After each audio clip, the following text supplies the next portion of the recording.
government officials insist that this... That BNC Live has been following from the beginning. A father continues his mission to find out what happened to his son. Daniel Robinson vanished in the Buckeye Desert. Daniel Robinson went missing in the Buckeye Desert. Urgent plea from a father who has scoured the vast Arizona desert himself. 4-year-old Daniel Robinson, and this is a very, very odd mystery. Daniel Robinson disappeared on June 23rd in the far West Valley. His parents, David and Melissa, need our help. I'm David Robinson, the father of geologist Daniel Cornelius Robinson. His name, Daniel Robinson.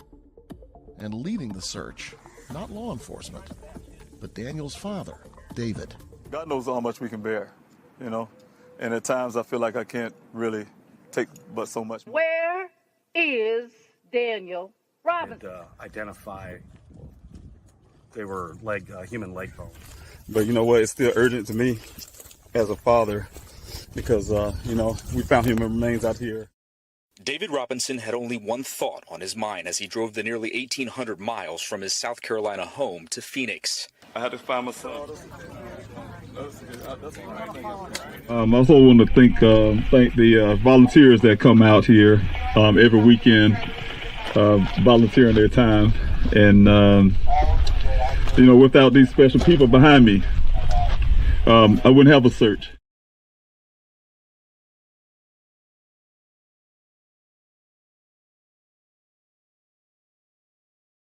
How does a young man vanish off the face of the earth? How does that happen? No record, no sightings, nothing. He's just gone. And when I say a young man, I'm talking about 25-year-old Daniel Robinson. He is the apple of his parents' eye. A young geologist, music lover, good-looking, great grades, the works. So why can't we find Daniel? I'm Nancy Grace. This is Crime Stories. And his dad, David Robinson, is using the GoFundMe money to fund his own investigation and the desperate search for his boy, his son, Daniel Robinson, 25 years old. What happened to him? How did he just disappear? David Robinson, sir, thank you so much for being with us. Tell me when you first realized your son just hadn't called in a couple of days, that he was truly missing. Yes, my son, on the 23rd, I did get a call from my daughter. She also lives out in Phoenix. And at times I feel like I can't really take but so much more. But in his weakest times, David says it's the volunteers that provide him strength. You know, everybody know that I call them my extended family. And so this video is the same thing. We all here have one common goal, and that's to find Daniel and also to bring light what happened to other families.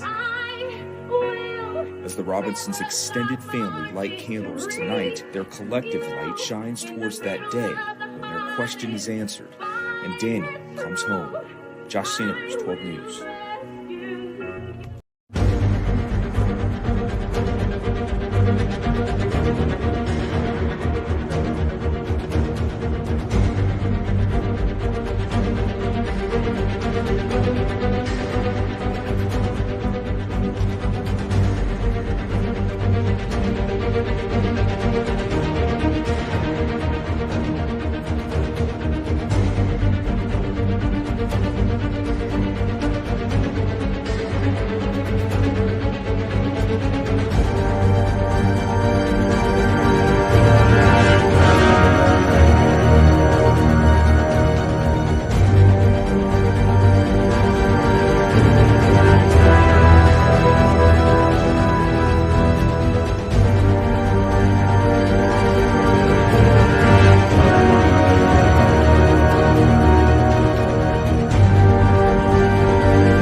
I attend AC Flora, and I'm planning to major in geology at College of Charleston. Good job.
When the lights and camera turn off, I will be here. When the interest and conversation fade, I will be here. When there's no one around, a father will do anything it takes to be there for his son, to protect his family.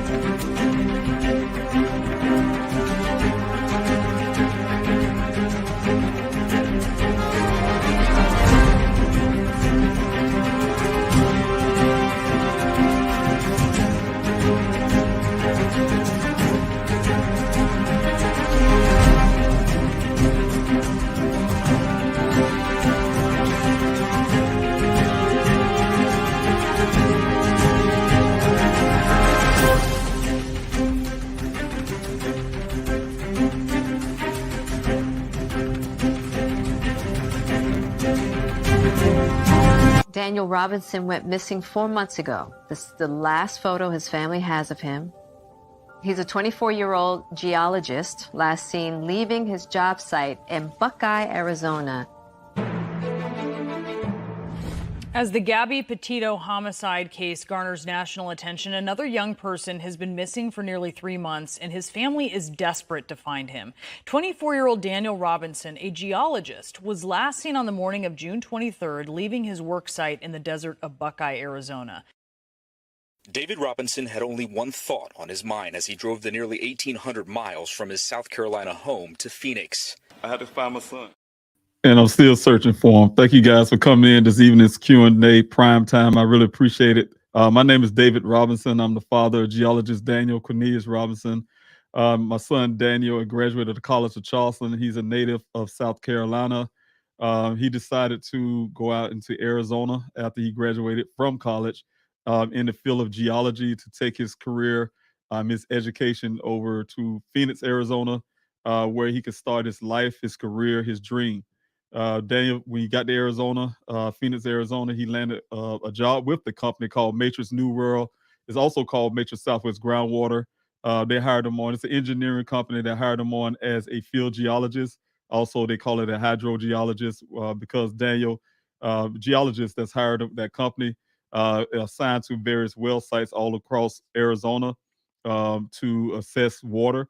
To make sure the viability of those wells that are digged by drilling companies, to make sure those wells are producing at least 100 years of water. That is something that's required by law in the state of Arizona.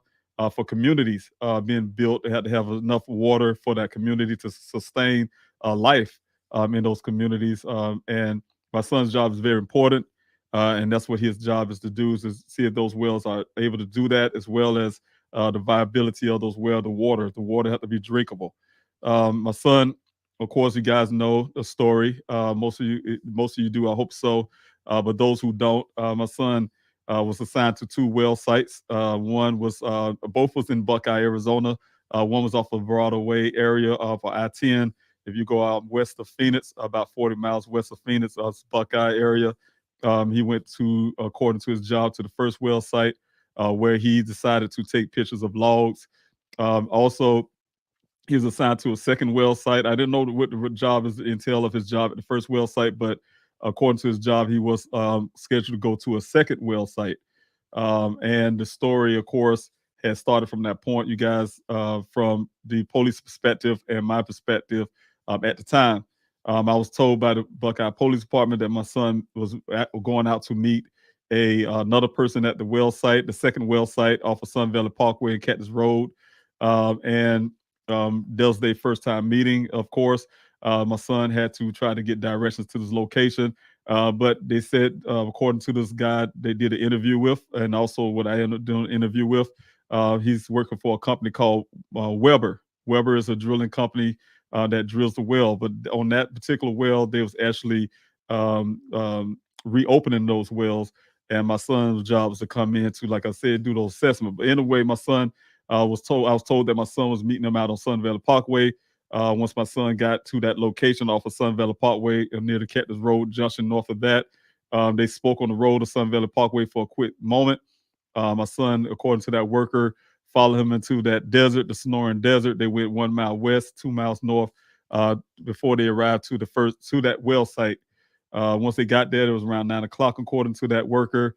They only talked a few minutes about the weather, and by 9:15, my son was gone, to never be seen again. Y'all know this is the vehicle here. My son's vehicle showed up almost 30 days after. He went missing on June the 23rd of 2021. Excuse me, and there was no sign of him since. This ravine that the vehicle was found in is about 3 miles away from that well site, farther into the remote area of the desert. Like I said, everything that appears to be on his body was lying in the pile, allegedly his clothing, as well as the safety vest and some boots. All my son's personal effects, cell phone, wallet, vehicle keys, etc., was found inside the vehicle. But there's no Daniel. Of course, you guys know I came into Arizona on June the 26th searching for him. I've been doing my efforts ever since. This Q&A is part of that efforts. The searches that I have been doing over 40 weeks or 45 weeks of searches, 35,000 acres of land, over 35,000 acres of land covered, was all in the efforts to find my son. Thousands of flyers have been distributed all across the United States. Also, there's billboards from the east side of Phoenix all the way to the west. There's also efforts of, like I said, this Q&A and also doing interviews to you name it, all in the efforts of trying to find my son. Also, my current situation is pushing law enforcement to do more. As you guys know, it took over a year before I was able to convince an outside law enforcement agency to do forensics on my son's electronics. That's something that should have been done on day one to find out exactly what happened. Of course, all the information that my investigator that I hired got into the case. Everything that's dealing with the vehicles that you guys hear about didn't come from Buckeye Bart, those information, and as well as information about my son's apartment that I recently started releasing into the public. So you guys, there's a lot of information out there. I want to share some of those stuff with you guys. I want to be able to discuss those, but before I do have a guest tonight that will be coming in on, like I did this morning. I had the secretary of the Daniel Robinson Foundation, Shauna. She came on this morning to speak with you all about what we're doing for Daniel's birthday. And if you guys wasn't there this morning, what we are doing is on his birthday, January the 14th, we're having a hike for Daniel. And you guys, if you guys want to know, it's hashtag hike for Daniel Robinson. I would like you guys to share that on your social media. And what is entailing on that is that we're asking not necessarily everybody who's living in different states or different scenarios to go out and go hiking somewhere like Daniel would like to do. He like to go hiking in these mountains in Arizona. He like to go out to the oceans in California on the beach. So what we're asking for is to if you guys can take that Saturday for Daniel's January 14th on his birthday in honor of him, take your family out. Like I told you guys before, it's very crucial that we spend a lot of time with our families because we never know, life things can happen. Not saying, it can happen to anybody. What happened to my family can happen to anybody. So we try to hold our loved ones close. One of those efforts is, like I said, to do something that Daniel loved the most.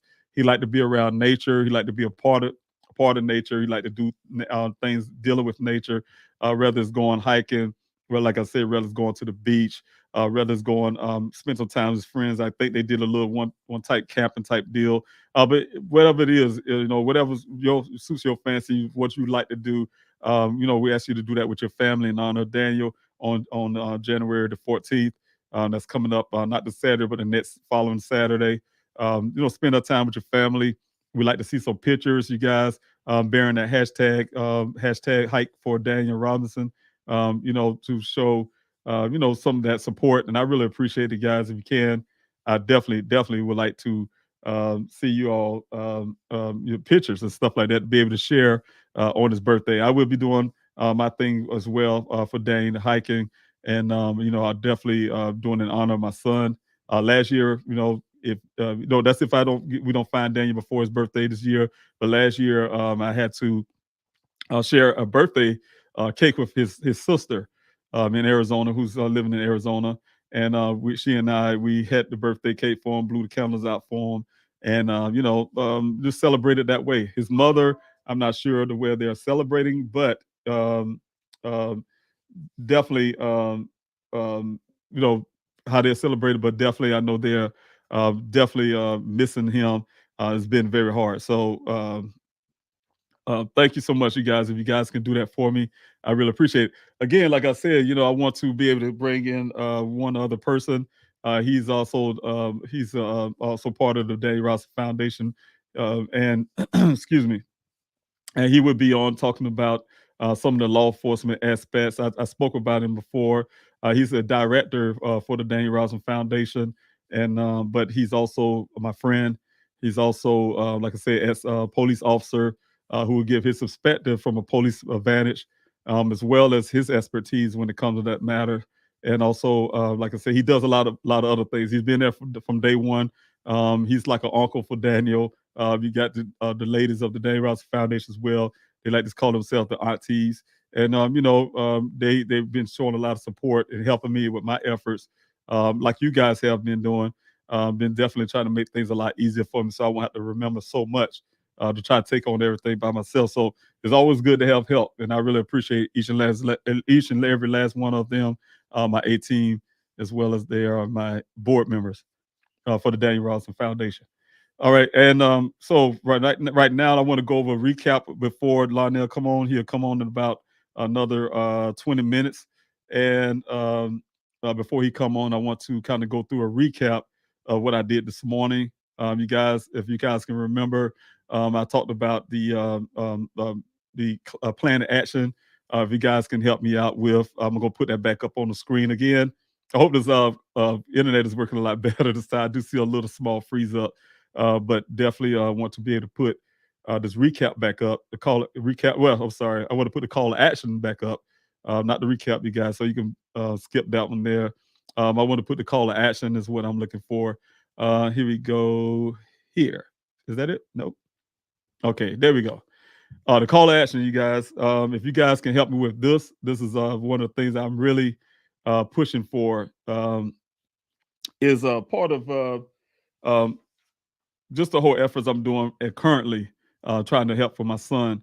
The call to action, support the efforts. If you guys can, it's a public search that we're having on February the 25th. As you guys know, I explained that this morning. I really need the numbers. As you guys know, the Howard Hughes Corporation, as well as the El Dorado Holdings, they are building the community out there. I shared some of the information with you all this morning about the water shortages and things like that. I'm really not going into that exactly, but I'm going into this part here where I did have a meeting with those guys because I need to get some permission to be on their lands. Those lands have been sold from the Douglas Ranch to them guys to get this project going.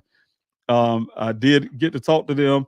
One of the things where they always kind of, especially the El Dorado personnel, was really kind of holding, not really wanting me out there. But I'm trying to find Daniel. So of course he gave into that, but in the talks, he wanted me to be able to only do one search. I have a big area to search, and I did narrow that down to one. There's some other areas that need to be searched as well, but I know that one that I'm going to search is more crucial. It's part of an investigation, so I kind of want to just go ahead and get to it. So I need those numbers, you guys. And what I need it for is the fact that I do line searches. Line searches is very key. I'm gonna put myself on screen for a second, but line searches are very key to finding those things we found before. We found human remains out there. I'm hoping Daniel's not out there. I'm praying as God that he's not out there. But even if he's not, if we're able to find other people's human remains out there to bring the other families closures, that is a good thing as well. But I want to be able to search that area, get those areas taken care of. And the only way I'll be able to do that is if I have the numbers. I'm looking for at least 200 people. It sounds like a lot. It is a lot. That's the minimum I'm looking for. Anything over that is great. You know what I'm saying? I just really need the real thorough line search of this particular area. And like I said, those information about the area, the time of the search and everything will be found on pleasehelpfinddaniel.com coming up. As I'm getting into the middle part of this month, I will start adding those things to the website because I want to get out there and do a recon of the area, make sure logistically we can get people over and things like that. So there's a lot of homework I have to do before certain things actually go forward. But those are the those are the dates I'm giving you guys. And that's February the 25th. So if you guys can make plans for that now, I really appreciate it if you guys can come out and support. If involved in any groups and things like that, please reach out to some of these groups. I'm reaching out myself as well to groups and see if they can come out to the search. Of course, I'm putting a public announcement I'm sending a personal, but I'm also sending a public announcement to all law enforcement agencies in the area, especially the main ones like Tempe, where Daniel was a resident, of Maricopa County as well, who's where the county that Daniel was missing in. So definitely reaching out to these law enforcement agencies, some of the ones in between as well, like Goodyear, Surprise, and some of these others, try to get them out there. So if you guys are part of any group or any nonprofit organization or know any that will come out, please offer them to come out as well. they want to get in contact with me, they can go please help find Daniel at yahoo.com. And I'll send one of my team members will definitely, or myself will definitely get an email. You can share the search and the date, share the search with others and tell them how urgent this really is, because I have this one search and I had to really make it really good. I had to make it good. And that's because, like I said, those people want me off that land and I'm trying to make it count. So I need those numbers. So there's an urgency there. If Daniel's out there, God forbid, I want to bring every part of him home. And, the desert is a cruel place. I've seen the way it handles other people's remains. It scatters you all over the place. To make a long story, because there's different things, elements out there, whether it's wildlife, the weather itself, those type elements. So, and be prepared for the search. Also, to be there, you guys see prep for the protest. As you guys know, I've seen a comment as I was coming in on this Q&A. Someone said they couldn't believe that here it is another month. I think it was something similar. And we still haven't have law enforcement to be really showing some really strong urgencies in Daniel's case. They do a little bit of tea leaves, but those are because of pressure from you guys as well as myself. You guys have been sending those letters and calls and things like that. That's helping tremendously, because what it does with the background pressure that we're doing as well, got them to do a little something. Like I said, guys, it took over a year before I could convince an outside agency to even look into Dan's forensics for me, right? I was trying my best to get the forensic money up with you guys. I've been asking you guys, and you guys know I've been helping use those money for the flyer distribution and other things I had to do around Arizona, and never got to the point where we could actually get enough money up for the forensics to be done. Luckily, that didn't happen. God have a reason for all of that too, because if I would have done it that way, I would have been breaking those chain of custody type demands that they have there as well. So I'm grateful that I did get the Tempe Police Department to do that for us, and I'm really grateful to them for doing that. I've been wanting to say that. You guys know I've been kind of hiding who those agencies were because they asked me. I was really puzzled by that during the time. I was asking them, hey, look, why? I want to give law enforcement praise about something, and that's one of the things I wanted to be able to do. So I'm glad I can do it now and let you guys know. The Tempe Police Department have done the forensics on the electronics. I'm waiting on the feedback from that now. I'm waiting on the report back so I can see if there's certain things that I can share. I did get some things back. Like I said, the tampering of the electronics or the computer after Daniel went missing in his apartment. So that's one thing I got back so far, but I'm just waiting on some other things to see if there's other things that I can share or not share. But definitely be prepared for that. And the protest is the reason for the protest is because look here. As you know, I don't mention Buckeye because Buckeye is the problem for me and my family and my efforts to find Dan. Just to find a Dan, period. You guys saw how when the first narrative, the reason why I came to Arizona quick as I did is because they said they weren't going to go out and search for him. They canceled a flight. They didn't see the urgency. They had an assumption. He's a grown man. He can disappear if he want to. I had to wait with the 12-hour period just to even report him missing. I called and they told me I had to wait back 3 hours and call back again before I could report him missing. All those things count. All those moments, those little moments count. And that's the reason why my son is still missing to this date. As you guys know, they took almost 3 days later just to send a helicopter out once they authorized it again. I don't know what my auntie said, the one that was here on Q&A this morning, but they say they put a Phoenix Firebird helicopter in the air from Phoenix, Arizona. And according, I do have to put that out. I did put in the freedom information that they have yet to say they can't even find it yet, if that's even true that even happened. But they say they're still looking, but they haven't found any evidence of that it actually happened. The other part is they waited 2 weeks after that point to do what they call their second search, right? With the Civil Air Patrol. So all that time it shows that there was no urgency there. They don't see a seriousness there. Unless they're being pushed, like I've been pushing. You guys know I've been on the ground from day one and looking and pushing law enforcement to be active. So the protest is basically on that. The Buckeye Police Department damaged my son's case tremendously. I have all the evidence there, the vehicle, the clothing, you name it, all was in my possession, in my custody, and given to me voluntarily by the law enforcement. Damaged my son, chain of custody, things like that. And so that's why I'm reaching out to outside law enforcement agencies. And the one sole person that really, without problems, can take on my son's case and do the right thing and open up their own investigation is Sheriff Pazone of the Maricopa County Sheriff's Office. My son went missing in Maricopa County. I told you guys that this morning. Maricopa County covers Buckeye, covers Phoenix, covers all the other little cities in between. Also Tempe, where Daniel was living. He lived in Maricopa County. So the point is, it's a Maricopa County case. And so I just wanted to kind of make sure I point that out as well, is that, my son went missing in those circumstances in there, but he can actually take on my son's case. They promised me a meeting almost over 7 months ago that I have never gotten yet. That's between I have coordinated meetings with him as well as Tempe, and the discussion was to try to see how they can get in and do their own investigation, and then also do the forensics. For what I was told, the Maricopa County Forensics Office, they have a new facility that was being put together that can handle a lot more for the whole state of Arizona to do forensics on things like my son's vehicle. That's the reason they have a better lab for that. Forensics on that vehicle, their clothing items, see, we don't even know his things, clothing, see if it's his, anybody else's, whoever been in that vehicle, the red transfer paint, the airbags, all that stuff the Maricopa County can handle. Tempe, good at the electronics, so that's the reason why they were able to get that. But then once the Tempe started doing that, Maricopa County backed off on their duties and their responsibility. He backed off. He gave me his word. He looked me in my eye and told me he's gonna do everything he can to help me in my son's case. And then I had to find out from third party. He backed off of that. So that's a problem to me. I really have really good thoughts about him. I told you guys before how I thought he was a straight shooter. He's a really good guy.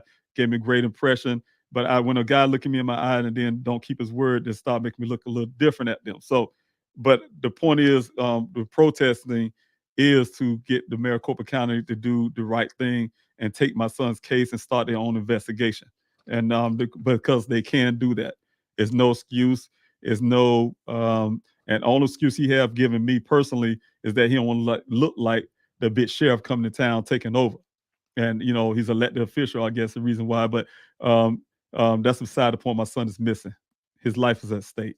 So those type deals. So that's the reason why, you guys, if you can prepare for the search, this protest on February the 18th.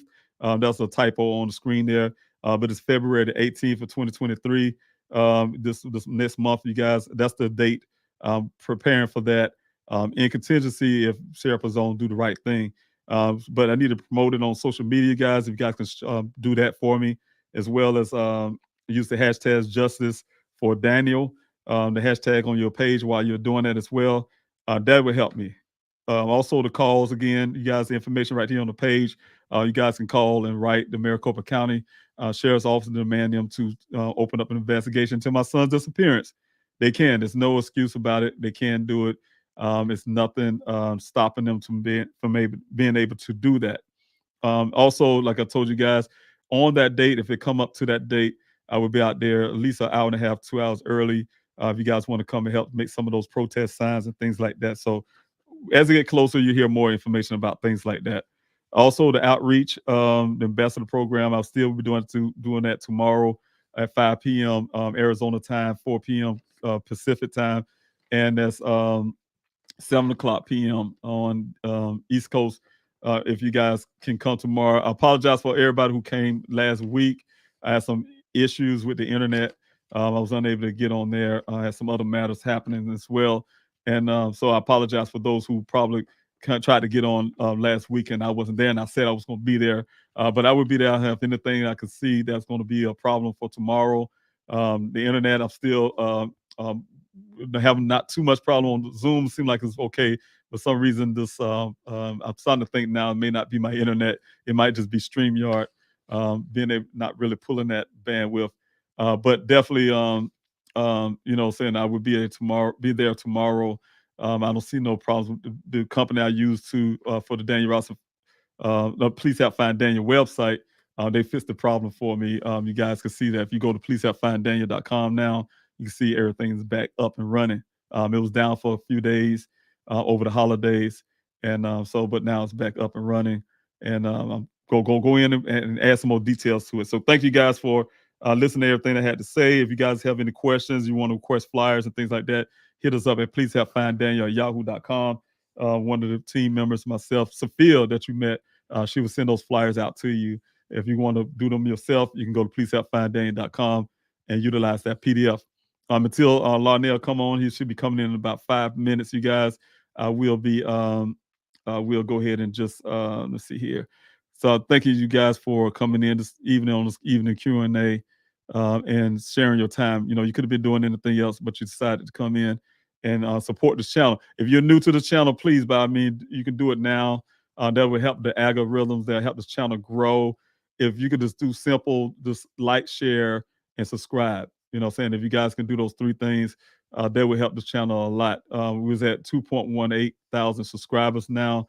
And that's only because of you guys been doing that. And what it does is when you do that, it helps the channel get out farther. I get Daniel's story out a little farther than I did before. And if you guys can do that, that really help. That'll help the channel tremendously. Also to help me whenever I can finally get another family to ever come on again. That family will be able to get their story out as well. So also, you guys can do that. Please hit that like, share, subscribe button. Thank you, Sophia, again for being here this evening. Welcome, everybody. This is the evening Primetime Q&A. Hashtag Hike for Dan. You guys, you use those, that hashtag. I really appreciate it. Please help finddaniel.com. We also have here Justice in True Crime. Thank you so much for being here this evening. Praying you get answers very soon. So sorry you're going through this. Thank you so much. Thank you for your empathy. I really appreciate it. God bless you. Yes, we're going to make it through it, though. Thank you, Sophia, again. You guys, if you want to sign this petition, that would go along with the protest as well. You can find it on pleasehelpfinddaniel.com. Hit the petition button, and that information would take you, that button would take you to change.org. You see the link there where you can put your voice to the petition. I like to say voice, and I don't like to say sign, because you guys are actually supporting me, and that's your voice. Every time you use your emails, you can do it multiple times depending on how many emails you have. Every time you put your voice there, you put information there, you definitely put your voice there to back me up. So I really appreciate it. 123,441 people have put their voices to it. Thanks so much, Sophia, for putting that up.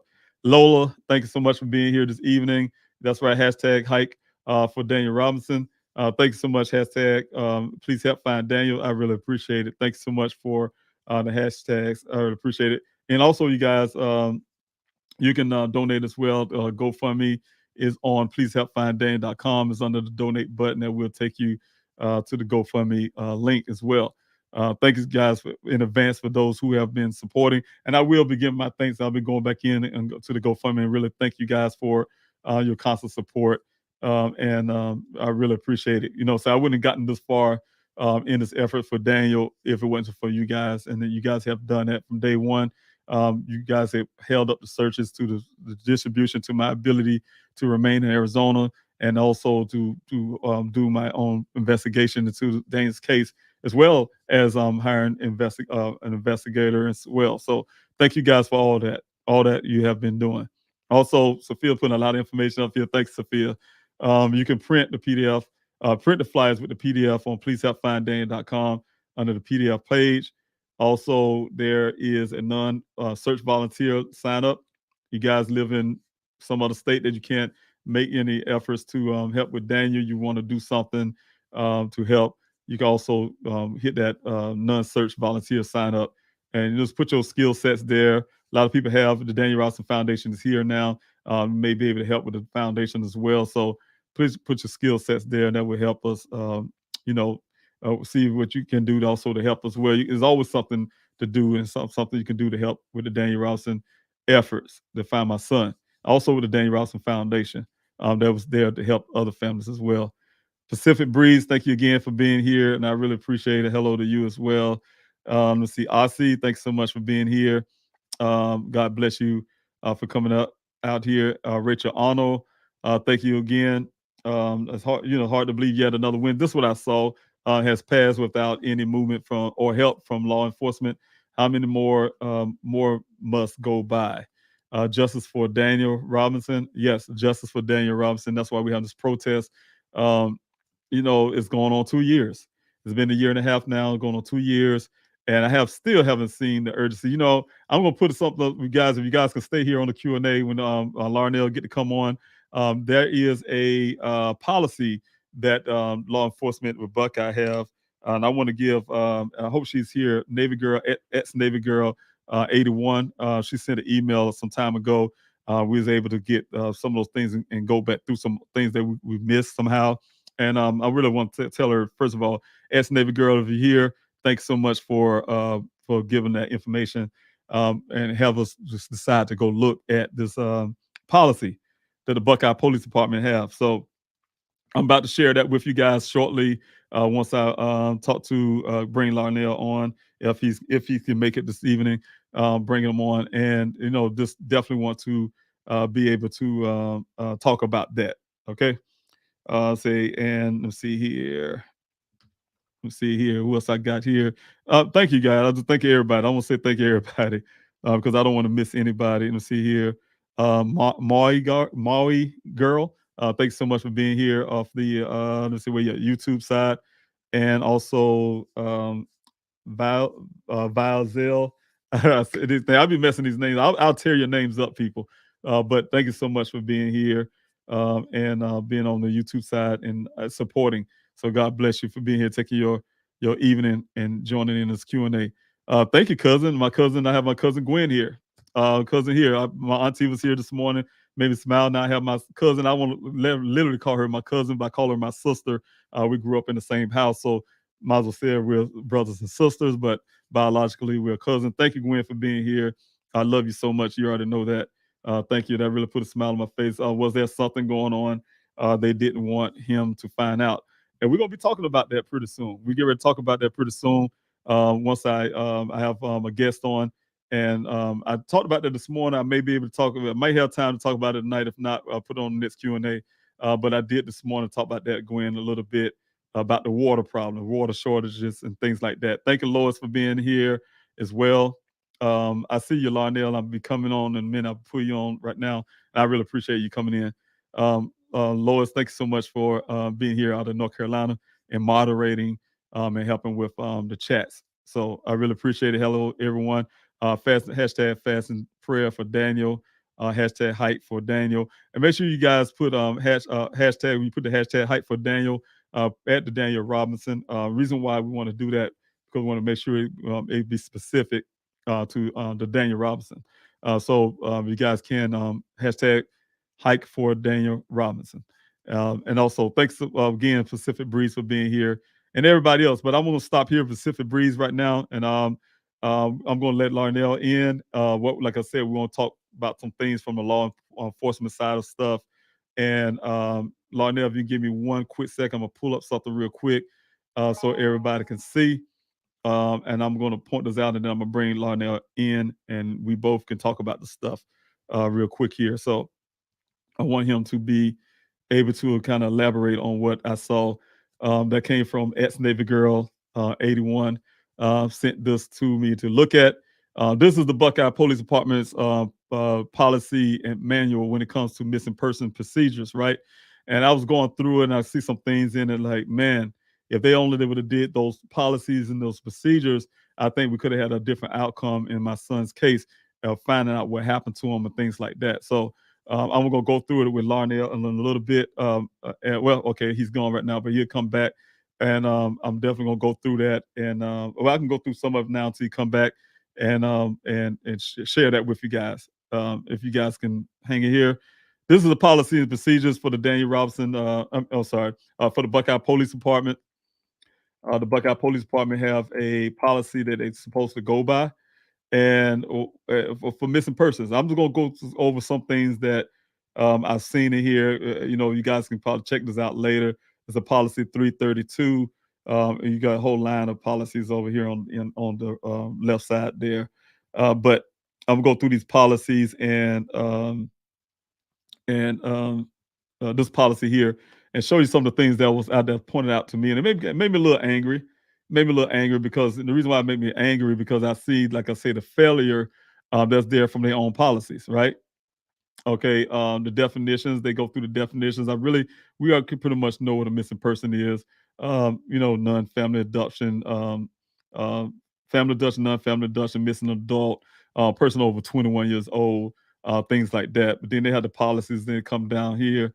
The Buckeye Police Department does not consider any report of a missing. Do not consider any report of a missing person, adult, or children to be routine, or assume a missing person needs immediate assistance until the investigation reveals otherwise, right?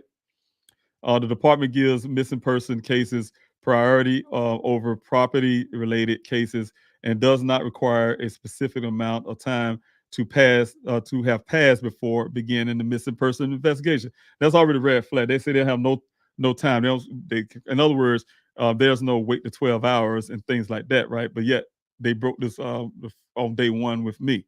They broke their own policy. 332, missing persons person procedures. The department will thoroughly investigate all reports of missing persons. Officers shall accept any report, including a telephone report, missing person report, without delay. Now, not that they told me I had to wait 12 hours, and then I called 3 hours too early. They made me hang the phone up, wait those 3 hours, and call back again. And shall not refuse to take a report for any reason, right? They again broke the policy again. All reports of missing persons must be given full consideration and attention by members of the department, to include careful recording and investigation of the circumstances surrounding the disappearance. A situation involving a person whose primary residence is in another jurisdiction. The department shall promptly notify and forward copy of the report to the agencies having jurisdiction over the missing person's residence and where the missing person was last seen. So a copy should have went to Tempe Police Department, as well as they keep one for themselves, of course, because he was missing last seen according to that what I call a false witness in near the White Tanks Mountains. So there also should have been something sent to Tempe because they should have some involvement. That will go to some of the things that Lionel may say tonight as well.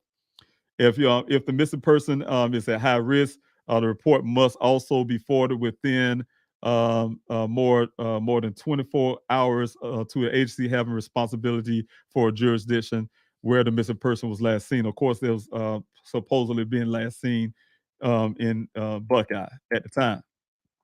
The investigation should coordinate as much as possible to avoid duplication of efforts and to assure the most thorough investigation. So in other words, they're supposed to be going back and forth working with Tempe as well, the way I'm reading. Okay. Many missing person reports involve individuals who are voluntarily left home, while other reports are quickly resolved or unfounded. However, it is important that for officers to investigate each case carefully and not make assumptions about circumstances of the incident. Like they made the assumption that Daniel's a grown man and he wanted to disappear on his own. Unwarranted. All because they just felt like they wanted to say that, and they felt like it was okay to go ahead and cancel a flight that could have very much saved my son's life, could have very much kept him from being missing for over a year. But they made an assumption, again, breaking their policy. You guys, the Buckeye Police Department does not recognize timelines as the basis to determine the status of a missing person. Instead, the department member must examine the circumstances of each case to determine if the person shall be classified as missing. Again, it goes back to them breaking that policy when they determined that they wanted me to wait over 12 hours to just report him missing, right? It wasn't 12 hours yet, is what they have told me. Missing person that's why I say, you guys, go back real quick, you guys, to families. For family, I really feel families, because I don't like family. That's why I have the Daniel Robinson Foundation. That's why I'm doing what I'm doing. It's because I don't want families going through the same stuff that I had to go through with this whole police situation. And again, that's exactly what I'm talking about right here. Again, families should automatically know that they should never ever feel or listen to anytime you have these police departments tell you things like, oh yeah, you have to wait 12 hours. then you should say to them, show me your policy that says that. And as you can see, the Buckeye Police Department don't even have a policy that says that you have to wait 12 hours, right? I'm going to go on and on, but I want to bring Larnell on. I'm going to talk about this on the back end and go through this missing persons policy that the Buckeye Police Department. So I'm going to stop here, but we're going to come back and revisit it again. I want to bring Larnell on right now, you guys, and so we can have a talk about some things that he can see from a law enforcement standpoint, and his views about the Daniel Robinson case, where he can see some flaws things that should have been done, etc. Whatever you want to say from a law enforcement standpoint. So again, you guys, thank you again for allowing me to be able to do that with you guys. Share some of the team members here, and also Daniel Robinson Foundation board members. Again, so thank you so much. I really appreciate you guys. In other words, here's Larnell. Thank you guys for your time. Thank you, Larnell, for being here this morning, this evening. I'll lose track of time, brother. But thank you so much for being here. My pleasure. My pleasure. Yes. How your day? It's going all right. No complaints. End of the day. Good. That's right. Yes. Yeah, I know how it goes. It's really busy, so that's an understatement. But yeah, thank you so much. I really appreciate you taking time to come in and being a part of the Q&A this evening. Shauna did it this morning. The lead person was Sophia, but Shauna came in this morning. You're here this evening. I really appreciate all of you for joining in. No problem. I was just trying to, get contract negotiations straight before I came on. My public appearance here. Okay, that's right. No, your people meeting my people, signing contracts and everything. That's right. That's right. Yeah, I understand. I know where you're coming from on that. Yes. Yeah. Yes, sir. Yes, sir. But I definitely want to. What I was talking about here is this kind of perspective from law enforcement. One of the biggest main things, you already know the whole situation. You have a lot of inside scoop at that of things that's happening. From day one when I met you the first time, having the first meeting with the Buckeye Police Department, to having meetings with other law enforcement officials. From that point, you were there. So I really appreciate it. You taking the time out to be here to kind of discuss some of that stuff, whatever you can and what you can. Trust me, I really know some of the things we can and can't. Okay. Well, first of all, it's good to be here. Yes. Really, really appreciate all it. Well, not appreciation is not the right word.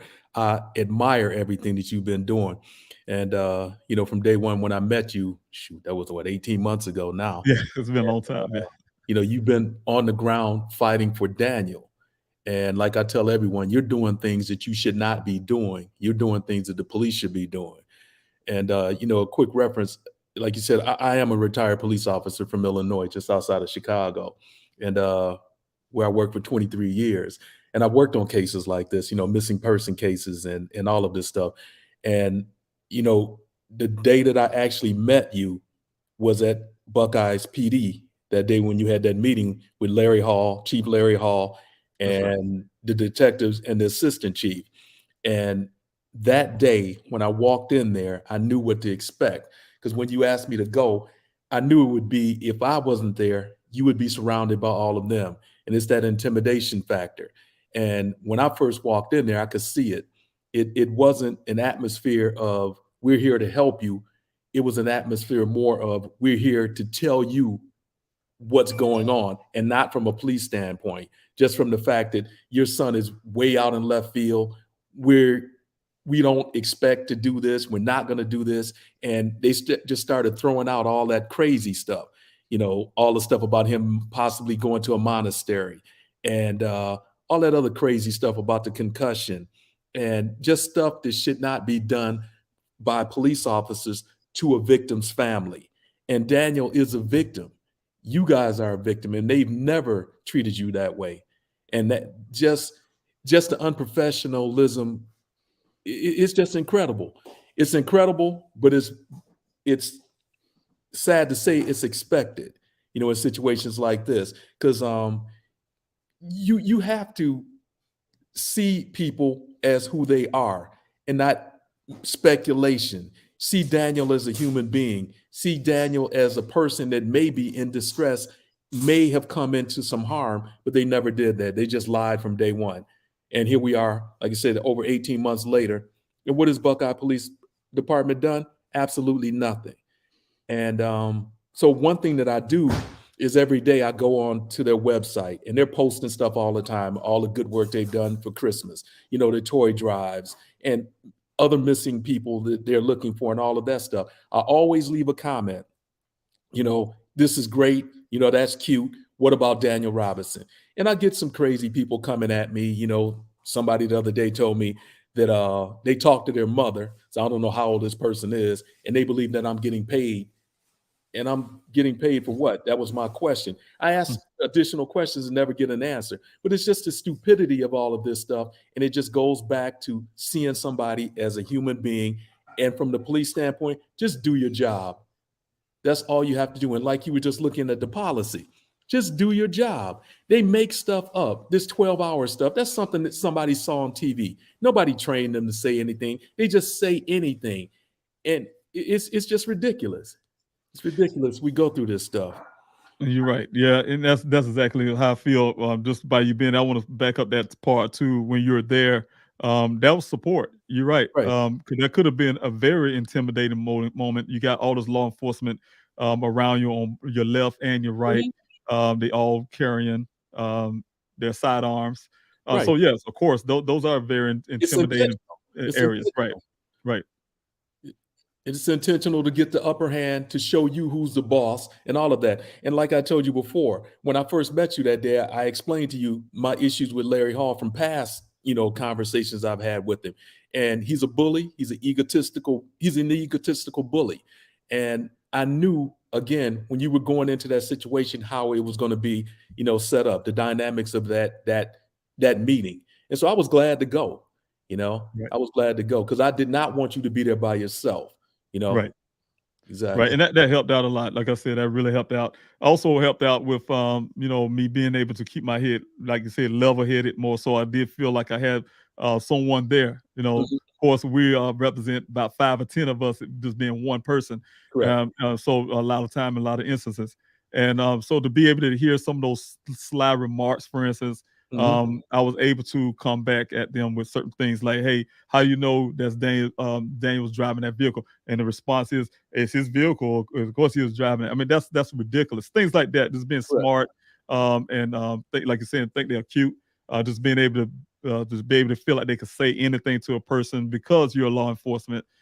Because it's, like you said, it's a more intimidating type factor if you're on their turf, in their room, locked up with a whole bunch of guys sitting around in a big round table, and some are standing up, and they have these weapons sitting there, you know, that type deal.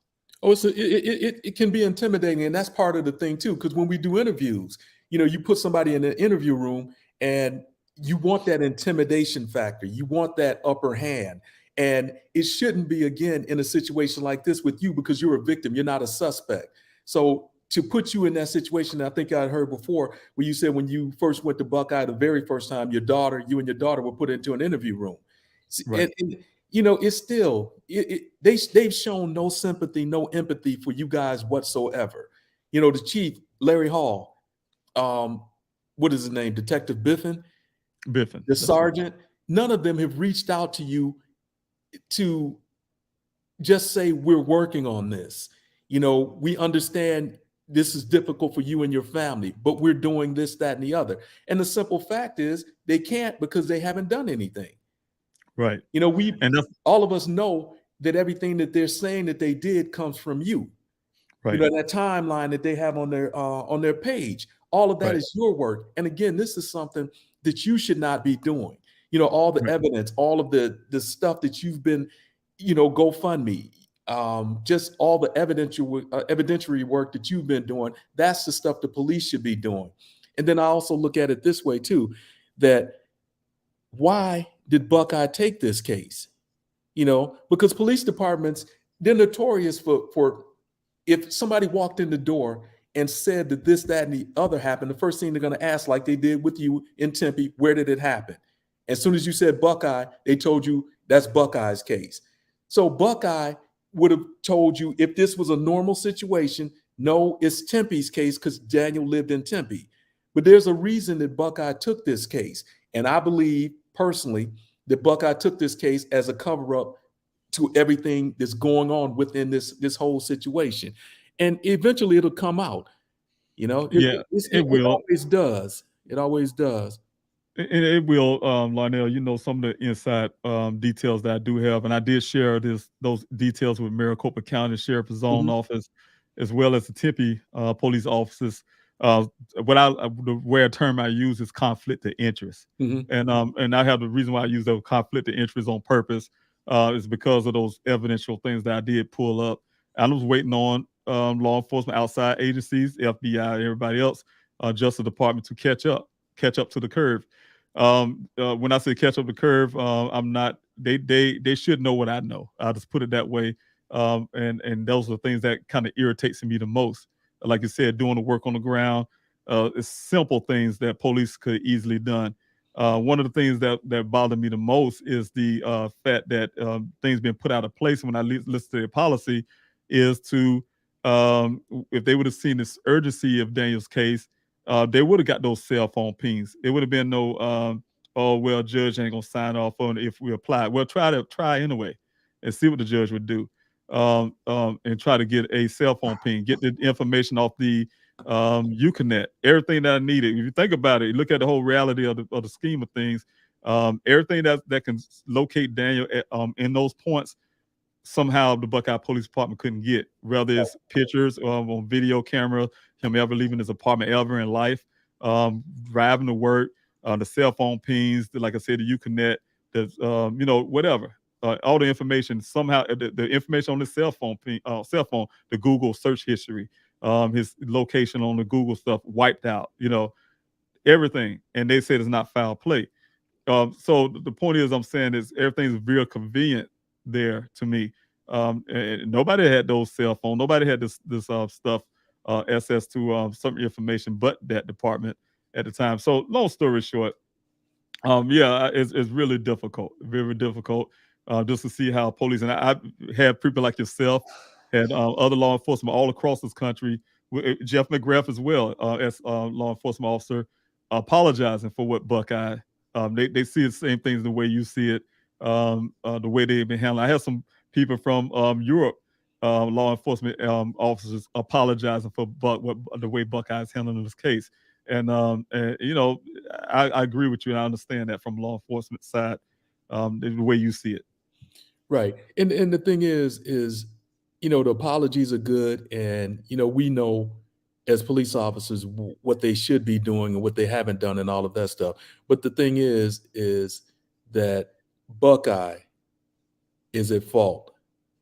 And, there's another department that can share some of the fault too. And but Buckeye is the main one that should be at fault. And when this thing is over at the very end, there will not be an apology from Buckeye. There will not be an olive branch that they will put forth, because it's rare for this system to apologize even when they are 100% wrong. And what happens is, and we see this all across the country, they throw money at victims, and you rarely see police officers, attorneys, judges get anything, any type of punishment for the wrongdoings that they do. They may get a slap on the wrist. You may see something written down someplace that they were given some type of suspension, which is a joke, as we see all the time. But it's rare to get a heartfelt apology. And I don't understand it, because if you had to live next door to any of them, you would probably get treated differently, because it's easy to mistreat somebody that doesn't look like you and that you don't have to have any interaction with.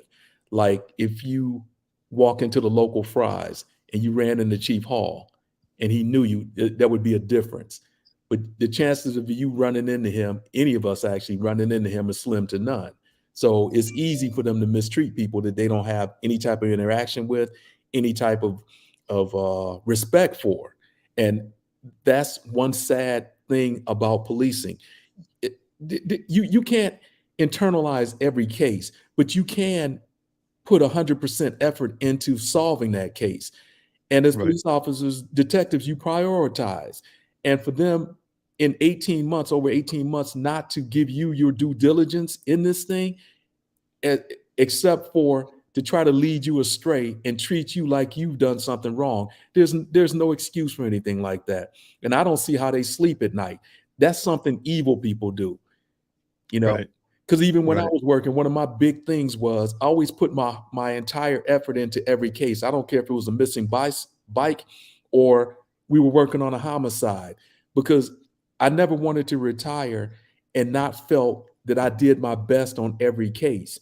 And then the other thing too was I wanted to retire with a clear conscience and not have somebody at my front door at midnight with sunglasses on and 3 letters on the back of their jackets, you know, from some federal agency saying you need to come with us for something that you did in your career.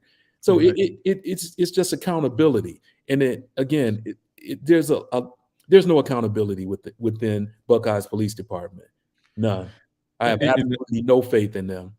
And that's evident when you know, you see the crime statistics we talked about before.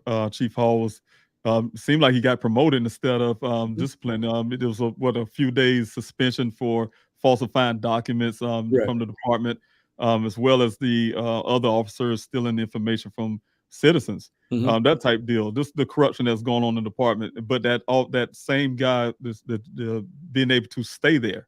I think they ended up making him assistant city manager or something or the other, and now they brought him back into the chief spot. So he's it's almost like they move him out of the way to protect him and then put him back into position. The thing is that because this morning you had the stats on what's going on out in Buckeye with the water and all of that stuff, and I was reading that article, and I think I saw where if all of that goes there, the population could almost hit 1 million people out there. You know, in Buckeye.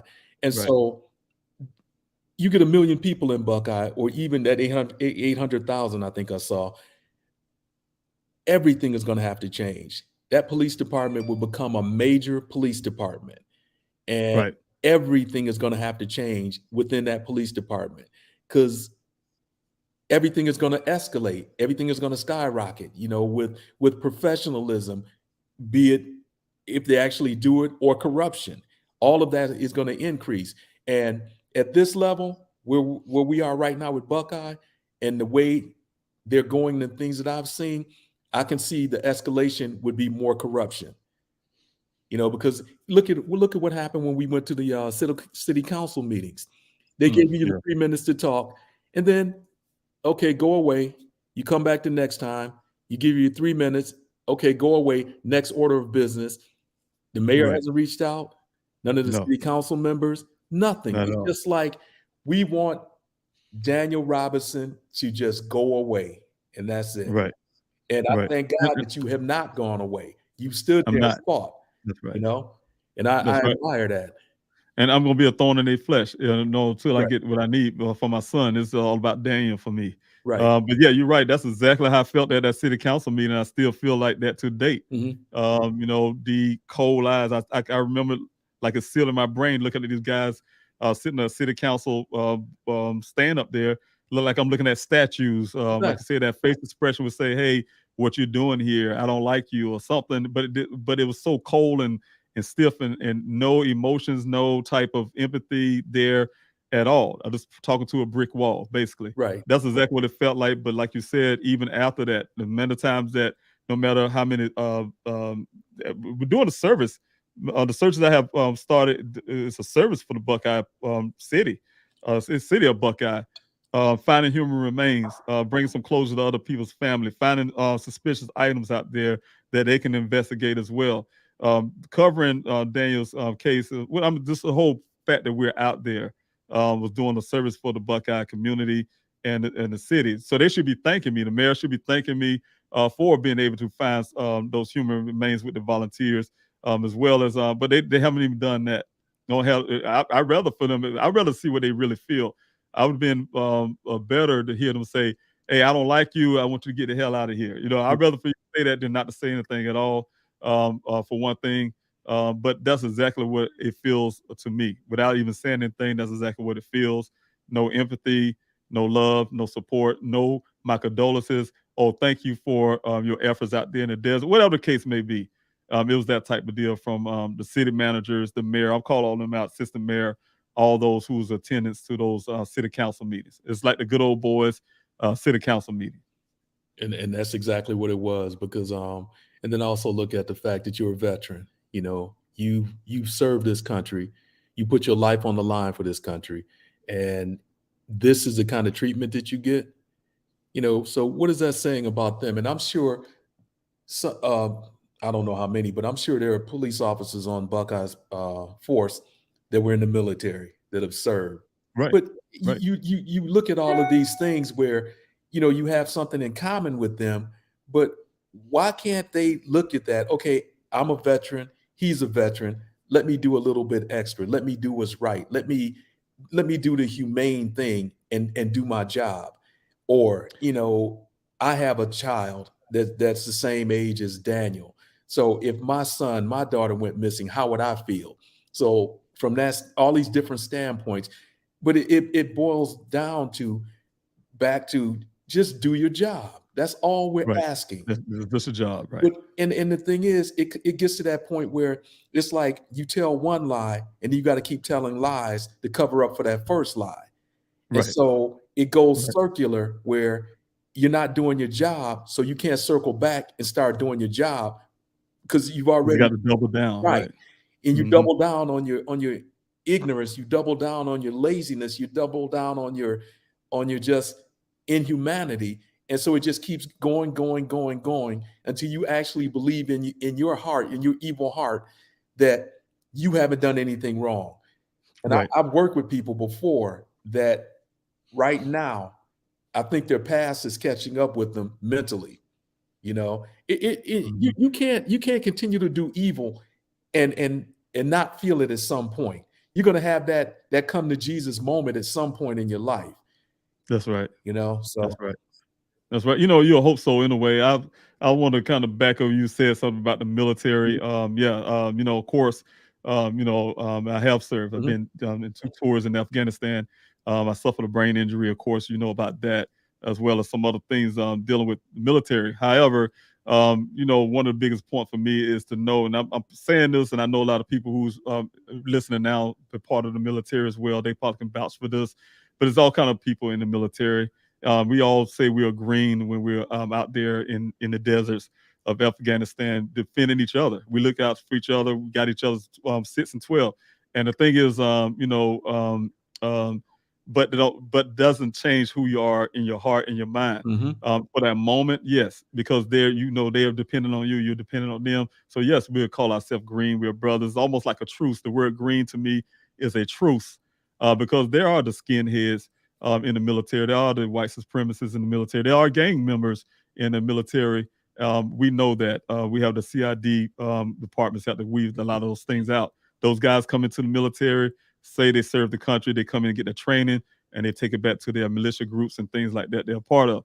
But the thing is, like I'm saying, is just because of that, you know, we see a person say, hey, I'm now ex-military, I'm in law enforcement, and we see all this police brutality that goes on.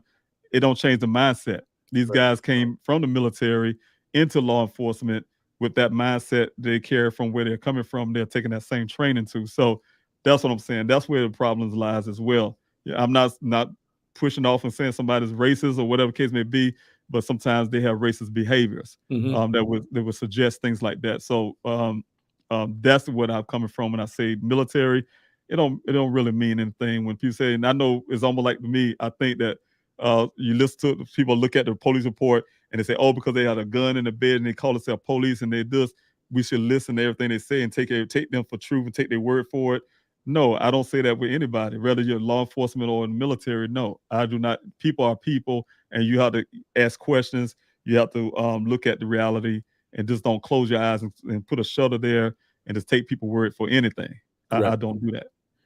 And that's the important part. Another important part too is that I'm sure you've learned a lot in these 18 months about policing, about this system and how it works. And I think it's extremely important for the average citizen to know how policing works, learn how someone becomes a chief. Look Right. at the policies of police departments and all of that stuff. And what you were saying about the military, it's the same in policing, because policing is just a paramilitary operation. So what you said of all those people being in the military, those are the same people in the police departments. They Right. come on, they put on that uniform, but again, their mentality doesn't change. And if it doesn't change, I can't say most time, a lot of times what happens is that's that Superman cape. So if they're a little bit twisted, that Superman cape, that uniform that they put on, then they become really, really twisted, because then they have that power. And Right. because I was listening to something today, and people don't understand that anytime you come in contact with the police officer, be it a traffic stop or they knock on your door, my thing is that you got to win the battle so you can fight that war. So my thing has always been, even when I was working as a police officer, when I get pulled over, even though I'm a police officer, I know what they see first. And so I That's have to right. be respectful, because I want to go home. At the end of the day, outside of that traffic stop, my interaction with the police officer, I want to go home at the end of the day. And it's important for us to realize that. And so knowing your rights, when you get pulled over, what you can do, what you can't do, all of that stuff is very, very important, extremely important. So like, I don't know who sent that in, but it was really, really good that she went out and found that those policies on that, and we can clearly see that they did not, follow their own policy. And that's the problem. Yes. And that's one of the things I wanted to put on there. Yeah, too. Yeah. No, you can start off from that policy and work your way down, which I'm planning to do tonight. Mm-hmm. And you'll see all the things. Yeah, they're not operating under their own policy. And then you call them out on it. What's going to happen? Nothing. Nothing's Right. going to happen. They'll come up with a story. We don't have to do this. We don't have to. That's just a general policy. We don't have to follow it. It's all these different things that they can come up with. And again, it's sickening.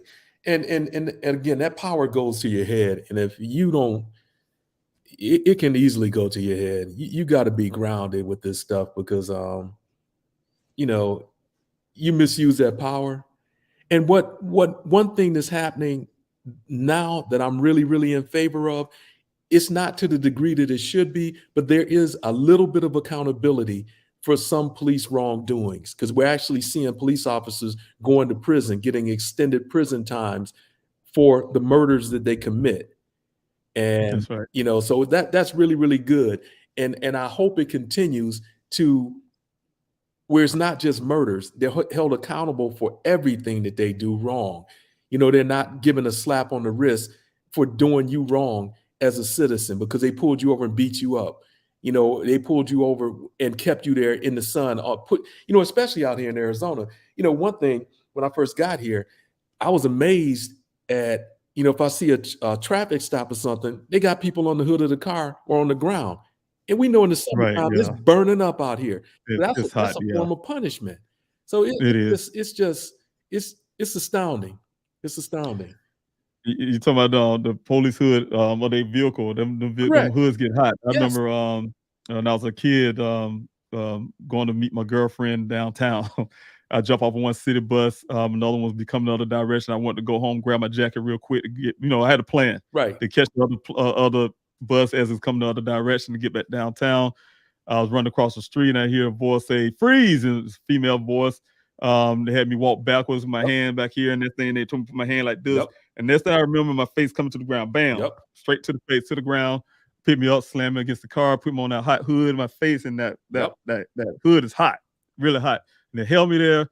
They checked my pocket, look at my wallet. Oh, this is the wrong person. Took the handcuffs off me and left me on the sidewalk bleeding and drove off. Exactly. And you didn't know who it was. I didn't know who it was, why, what happened, what was going on. And if you would have called the station and said, "This happened to me," who was it? I can't tell you who it was. I just heard her voice. Right. And Right. they would not take it seriously, even if they took Right. a report. If they took some type of report, by the time you walk out the station, that report is in the garbage. That's Right. probably Exactly. as far as it would go. Because my first interaction with the police was when I was 12 years old. They arrested me for jumping out of a cab. And I had never been Right. in a cab in my life at that time, you know? And so I got arrested and I thought they were going to beat me up the way they had me in the back of the squad car. They took me down to the police department. This detective came in there asking, why did you do it? I'm like, do what? You jumped out of the cab without paying. I had never been in a cab in my life. My parents took me somewhere I went, or I either walked or rode my bike.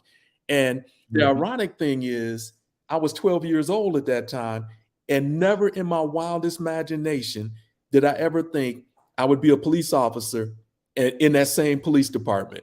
And I've spent many years, Wow. times in that same interview room that they had me in as a 12-year-old. But the thing is that when I became a police officer, the mentality was not the same as I'm here to rough people up or do them wrong. Because once again, I was somebody from that city. I was somebody that would have to run into David Robinson. If I smacked David Robinson upside the head, I would see David Robinson. So it's a different mentality, like I said earlier, when you have to see people and you see people as being human and see people as you are, you treat them the same that you want to be treated. And I'm not saying when I was working that, if you hit me, I hit you back, and it was that same mentality. I did not go to work to get shot and killed if I could help it. Right. Exactly. I always wanted to go home the same way I left. Exactly. Thank God. It was just a couple incidents where I got into some serious situations, but thank God I survived them. And here I am today. I'm glad you did. Me too. You've been helpful ever since. You one of the law. I always say all the time, like I said, I'm not anti-police. I have scars. I have scars from childhood when I got beat up by the police for no reason, and had other officers told me if, for instance, one occasion I didn't get caught. I got away from the cops. But if I would got caught, one of their fellow coworkers said if they had caught me, they would have beat me up. They would have shot me and say I was a police killer. All right, for no reason. And I was just walking home from work. They used to call it a tune-up. A tune-up. Right. Street justice. Right. He told me he knew the guys. That's exactly what would have happened to me. God bless. I got away from him. Yeah. But the thing is, I'm not anti-police, but I'm anti the corruption. But I do see good officers out there. That's why I'm not anti-police. It's just that society, we have a lot of also, like I said, that mentality haven't changed, and so that's what caused a lot of that the problems I think that happened back when I was growing up and things like that. So, and it's still here because even here in Buckeye, because the population, as I said earlier, is going to grow. It's going to be more Black people out here in Buckeye, and if the police department does not reflect what the population is, it's going to be more stuff like this that happens. So it goes back to the hiring practices of these police departments and the retention once somebody is hired, because you can't do wrong in front of somebody that you're not going to get away with it.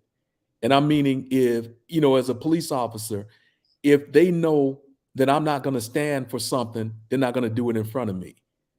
But the best way to get me involved in their foolishness is come over here and help us do this. And then as soon as I get caught up in that activity, I'm just one of them. So essentially it's something to hold over your head. Right. So you, in order to be trusted by them, you got to get in here and do what we're doing. Well, no, that's not how I live. That's not how I police. That's not how I do my job. So no, that's not going to happen. That's consistent with what I believe too, Larnell. There's no such thing as a good cop if you are able to, and I know you also, when I say this, when you're able to stand outside and see the corruption, rather than another department looking into another department, you see the corruption and don't do anything about it. But you're saying, we don't do this, but you see the other law enforcement doing this, and there's no accountability to say, hey, we got to figure out how to get that department or that officer to do the right thing.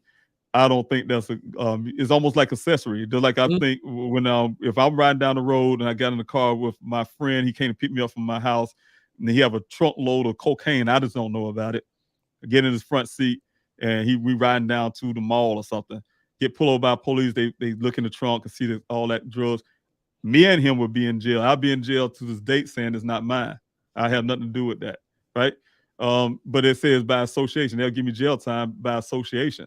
It's the same thing I think with law enforcement. You cannot be part of something or seeing it and don't say nothing about it. They can do it internally. I guess that's why they have with internal affairs. But I have doubt about that. Police investigating themselves because of that. But definitely, you won't be able to sit back as a good cop and don't say something. And that's the other thing, that's a term that's being thrown around a lot, the good cops. And again, there are good people, but again, it goes back to that accountability. And you can't turn away from it and still feel good about it. Because in the police world, just like in any profession, who's who. And in the police world, that there are certain people that you don't want to work with. There are lazy people, there are heavy-handed people, there are thieves, there are drunks, they are, people who are on whatever type of drug. And those are not the type of people, because even when I was working, I spent a year on patrol, and most of my career, the mass majority of my career was in specialized units, gang units, drugs, detective bureau, all of that stuff. But even then, you go out on the street and you get into something and you call on the radio and you're asking for assistance, and you hear, a radio number. Oh, that's so-and-so. I don't want them near me. I can handle this by myself. Because that person, first of all, they may not show up because they're scared. Secondly, they show up and they're going to get you in more trouble than you're already in, because they're going to do something where you're going to end up writing a big report on something. And that report may entail you lying for them. So it's all those dynamics that you think of that you go on every day. Because, I love being a police officer. That was, one of the best jobs I ever had. And I always say the safest that I've ever felt was out on the street. Because within the police department, I knew there were people in there would stab you in the back. And I mean, literally, stab you in the back, as opposed to just saying, hello, how are you doing this day? So, but it's not for everyone. But then once you get into it, if you're not for it, get out of it, because you're not going to do anyone any good or any of that stuff. So I wouldn't recommend everybody getting into police work, because again, it's not for everyone. But once you get into it, why not? It's not the kind of job where you can say, I'm coming in today, I don't really feel like doing anything, so I'm going to go someplace and hide.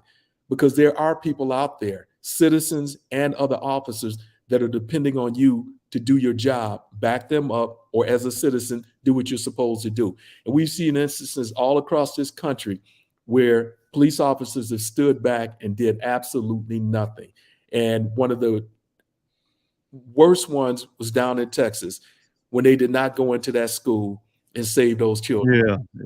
It's that's a good example. All of that stuff like that. We've seen it at different shootings, different school, incidents like that. And it's no excuse for that. Everyone on that scene, I'll look at it this way. The ones that were in charge, every one of them should have been fired immediately for situations like that. But then you have unions that back them up. You have other police officers that back them up. And again, it just goes back to that thing where they're not going to do right. So they got to keep backing up the lie, keep backing up the wrongdoing, as opposed to double it down. Right, exactly. That's it. Yep. Exactly. Yes, that double it down. And the thing is, like we shouldn't be having this conversation, And I know why we're here and all of that stuff. But if Buckeye would have done a little bit, just a little bit, we may not be having this conversation. But it's hard to fathom. Some people they believe wholeheartedly in the police and the system. I don't, because I've seen how corrupt it is, and all of that stuff. So they're human. They're human. At the end of the day, they're human.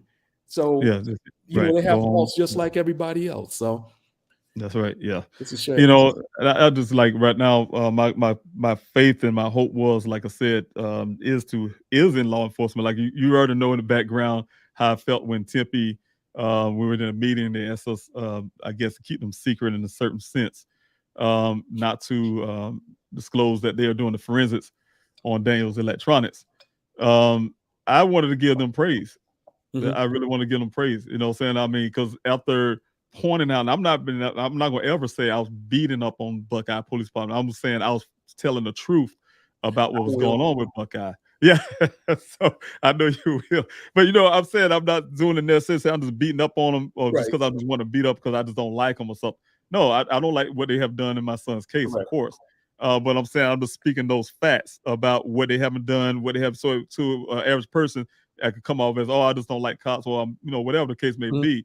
So I want to kind of have an element there in this whole process to say to Tempe, look, this is an opportunity for me to start saying something positive. I got a police department after, even though it's over a year, to decide to do just that as a favor, as they told me, to do the. I know that's a laugh on that, but as a favor, I have to point that out to do the forensics. And because of that, you know, that helped out. To me, I want to be able to say to the public, yes, Tempe Police Department is doing me a favor and helping with this forensics that I was trying to get on Daniel's electronics. So, you know, definitely, just like I said, Buckeye, of course, I definitely don't want them to have any hands on the thing, but I definitely want to be able to give the police some credit about something. Yeah, because that meeting at Buckeye, I'm sorry, that meeting at Tempe, you know, you got the attorney in there. Okay. Yeah, the attorney was sitting next to me. Yeah. And his thing is he's never seen a police department do favors like this. Police departments don't do favors. Not like this. When he said it, I thought it was I thought it was shocking. He kept saying it over. And I said, why he keep saying they're doing me a favor? I thought it was law enforcement's job. You know, the job. That's the job. So yeah, it kind of offended me. But you know, I said, okay, they can do me a favor. Okay. But as long as I'm getting it done, I'm happy about that part. Yeah, because that was crazy because I think he was there to make sure that wrong things weren't said and get them in the well, they said that it's on record and that he was there. Yeah, he was there for their protection. Right, for the protection, right. I'm sure. He was there and yeah, that was it's I don't know. This whole system, this world, police world is interesting. If you ever want to go into a situation where you can meet some of the most craziest people you'd ever run into, go to a police department and you'll see people from A to Z, every behavior you can think of. And you think you in the land of Oz, you know, and you look at some of these people and you wonder how they made it through the birth canal. And then you wonder how they ended up with a badge on their chest and how they're able to walk and chew gum at the same time. And because I know when I first started, I was amazed at some of the people that were police officers that I ended up working with. I'm like, wow, I wouldn't let this guy pour me a glass of water because I know he's going to miss the glass, you know, just crazy. Right. Yeah. Yeah. We had those two in the military. Exactly. Yeah. I remember, well, I'm not going to classify, but I remember when I first got in Afghanistan, for the first time, I was nervous. I was everything in my basic training was in my head and having our rifles and was in this belly of this plane and there were no windows, of course, C-17. And I remember when the lights went out and they had the red light come on and said, we're now over the combat zone. We did this thing called a combat drop. You could just feel the G-force. And we made it to landing. And the first thing I'm thinking, we were going to come out firing our weapons and running, you know, like I see on TV, man. Right. Like someone's going to drop. That's the whole bottom line. Someone's going to come out that plane and drop. But before we got there, as soon as that light came on and said, we're now over combat zone, them guys was cheering. Yeah, we get to kill somebody. And we're just looking at like, it almost like got silent, a group of guys I was with at the time, looking like, what's going on here? You know, like you ready to kill somebody. And I was sitting there the whole time nervous, like this, asking God, like, please, Lord, don't let me do none of this training I've been trained to do. Don't let me kill nobody. Just, you know, just wishing and hoping, you know, that type stuff. And, you know, that's a mentality. It's a mentality that's there. And some people are willing to do certain things that others would not. That's the whole point I was bringing that out to say. Yeah. Well, that's why they get you young. Right. Yes. You're indoctrinated to get you Right. Right. everything full force. Because when I got out of high school, my plan, I ended up getting a scholarship to run track at a university in Illinois. But had it not been for that, my plan was to join the Marines. And I was ready to go and all of that stuff. But, it didn't work out that way. God worked it out a different way. But, that was That's my right. Yes. secondary plan, was to join the Marines. And after I got out of school and everything, I was working at an insurance company and I couldn't stand it. Every day was a horrible day. And I said, I got to get out of here. I need a job.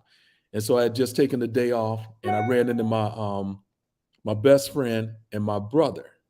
And I asked them, what are you guys doing today? And they said, we're headed down to, the police department. We're going to apply.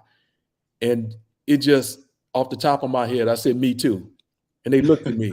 I said, yes. I went down there and it took, from the day I filled out the application, it took 2 years for me to get hired. And throughout that whole process, I was looking for another job. And so I remember when that sergeant called me, he said, your name is up. Are you still interested in the job? And it was on the tip of my tongue to say no. But what happened, I was unemployed. I'm like, shoot, I need a job. So I told him yes. And so he told me the next steps and all this stuff.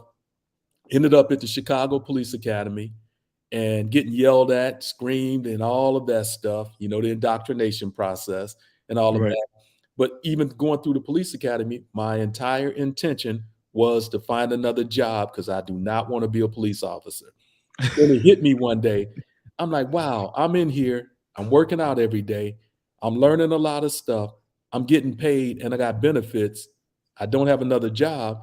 I might as well do this. Keep it moving. Yeah, and that's what it was. So I graduated, and from that day, 23 years later, that was it. Yeah, and I can see that you grew a passion with it too. Yeah. Like I said, you want to do all the right things and stuff like that. So I really appreciate hearing that part of it. The process. Yeah. Yeah. Once you realize what you're really a part of, just like the military, when you join the military, you realize you're a part of something bigger than yourself in a sense, and it is an organization. And yeah, I'm really grateful to hear that, you had that kind of mentality to do the right things. Yeah. Yes. It is. Oh, yes. It is. Oh, yes. It's interesting. Definitely.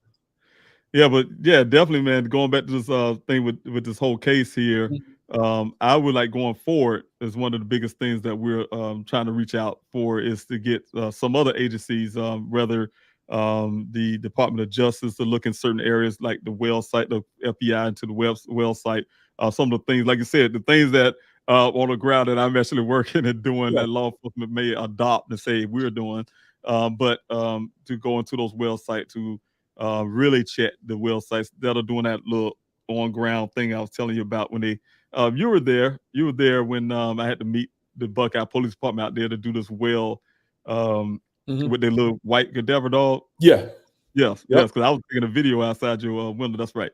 With a little cadaver dog, little white little dog, and foo-foo dog. Yeah, I call it a family pet. That's what I call it. I don't know what it is, but they say it's cadaver dog. Really? But the camera, when we were sitting there, and I was standing at the well, and they put the camera in and touched the water. But just the whole thoroughness of the job. I really want to get some other law enforcement agencies who have the resources, who have the know-how and have the concern, and really want to do it, to look into those things that well. As well as getting this forensic. We've been trying forever to get law enforcement to take sheriff of zone's office to take the forensics for the vehicle and the clothing items and things like that, because they have the facility. I think if you remember, they had some kind of new facility been taken care of. They can process things a lot more and things like that. So yeah, I wanted Daniel's stuff to be a part of that. Of course, it's costly for me to store that stuff. But I have my own evidence locker, if you want to call it, in a sense, but yeah, I want to make sure that get into police custody, back into police custody, and their evidence lockers and things like that. So that's what we're working on right now, you guys. In the background, I have, like I said, Larnell. He's here to guide us on from a police standpoint, to help us understand things from a police perspective. And also you go with me to all these meetings, so that helps out a lot too, Right. to have that backing. Right. And it's hard to chew on when I'm chewing on my tongue in some of those meetings. I'm like, man, I don't. Yes, I know. That's right.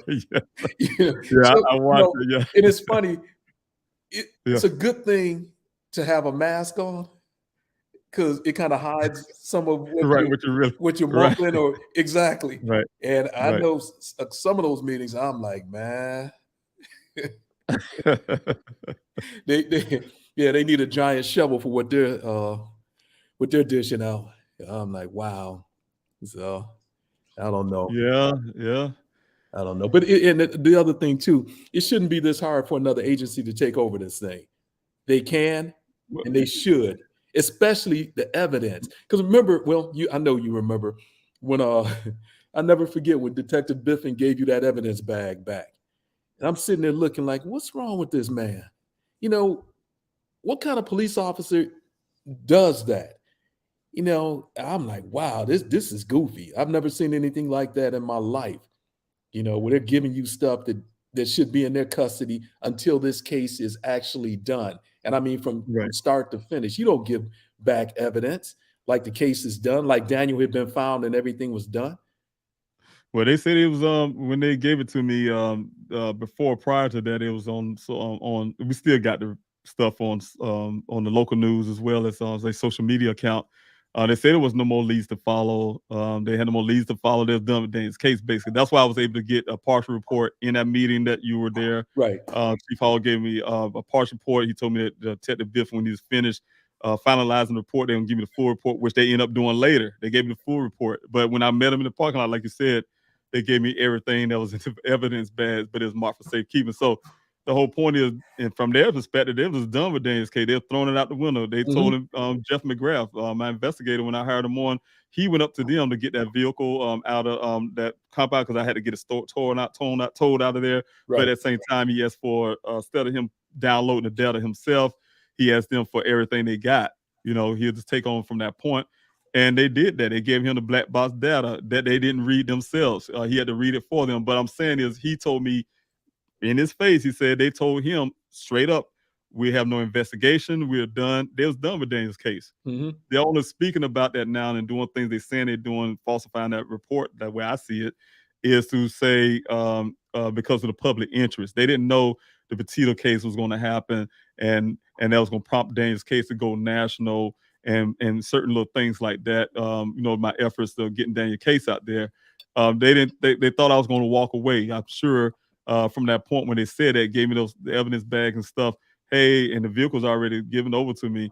I just had to go pick it up. That I was just going to disappear with the wind, go back to South Carolina. They're going to be done to wash their hands of me, their whole Daniel situation or whatever the case may be. But that didn't happen. Right. It didn't happen. So of course, they, like you said, instead of admitting they're wrong, they doubled down. And how they first doubled down, they hired their own private investigator who have never, you probably can speak for this from a police standpoint. This guy have never even seen Daniel's vehicle, never asked me for it, never looked at the evidence physically, never touched the clothing items, never been, this whole thing, but made a full report. I mean, even as far as, to me, as offensive, went to a dealership now, not the manufacturers, went to the dealership about some discrepancy that he felt it could be between the computer and the dashboard, right? That's something the manufacturers would have to answer a question to, not some Joe Boy. The way I picture it, they went to a dealership and some guy walking in and they tapped on the shoulder. Hey man, you ever seen the vehicle? And they said, yeah, I see it sometime. They wrote in the airport, yeah, see, it could be a discrepancy. Because there's no real power to that. The power came from the manufacturers, and they know they're smart. They didn't go to the manufacturer because they know what the manufacturer is going to say. Hell no, they match. Because if they don't say it match, they call it a recall on that vehicle, and they had to recall that vehicle. They're not doing that. The manufacturer, no, we got our engineers are good. This stuff match, so they know that's what's going to happen. So that's why they went to a dealership to talk to some kind of worker who could say what they want to hear. That type stuff, So they doubled down, I'm saying, with their investigator to say, oh no, this vehicle been here for 30 days and this, that, Bobby, it roll over and all this kind of crazy stuff they're talking, instead of actually, like you said, admitting that they was wrong and try to do something about it. Right. So. And then I've also heard that, because Buckeye is a smaller department, they're not, as efficient, as good as some of the bigger departments. That's some garbage. That's some garbage. Right. Police work is police work. I don't care if you're in Mayberry or if you're in New York City. Police work is Yeah. police work. And it's just That's right. simple training, the essential training that you go through. So the Right. stuff that they're incompetent, they're not incompetent. All of this stuff is intentional. It's intentional That's what right. they're doing. And all of that stuff, again, is just excuses that they're trying to cover things up and make up excuses for their ignorance, their willful ignorance. That's what it is. That's right. That's right. It was and not only that, like you said, they could have easily just go on outside agencies. I mean, if they felt like they didn't have the capacity for whatever reason, Right. the lab or whatever the case may be, they could have asked any other law enforcement agency to do anything. You know what I'm saying? Especially they see me on the ground, a father on the ground working really hard out there looking for his son. One of the things I want to back up really quick too to point out, like we talked about the city, no empathy, no thank you, no feeling sorry, whatever the case may be, no word at all. The other part, Lon, there you got to look at the fact that they didn't come out to any of the searches.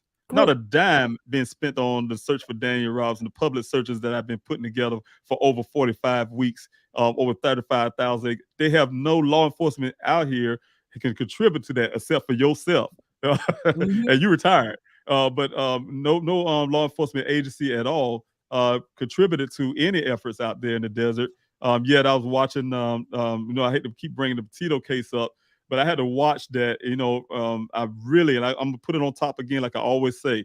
I feel sorry for that family. I know exactly what they're going through, and that family deserves every bit of thing they got, every bit. And I'm not going to take that away from the family because they do deserve that, but we deserve that too. Right. Right.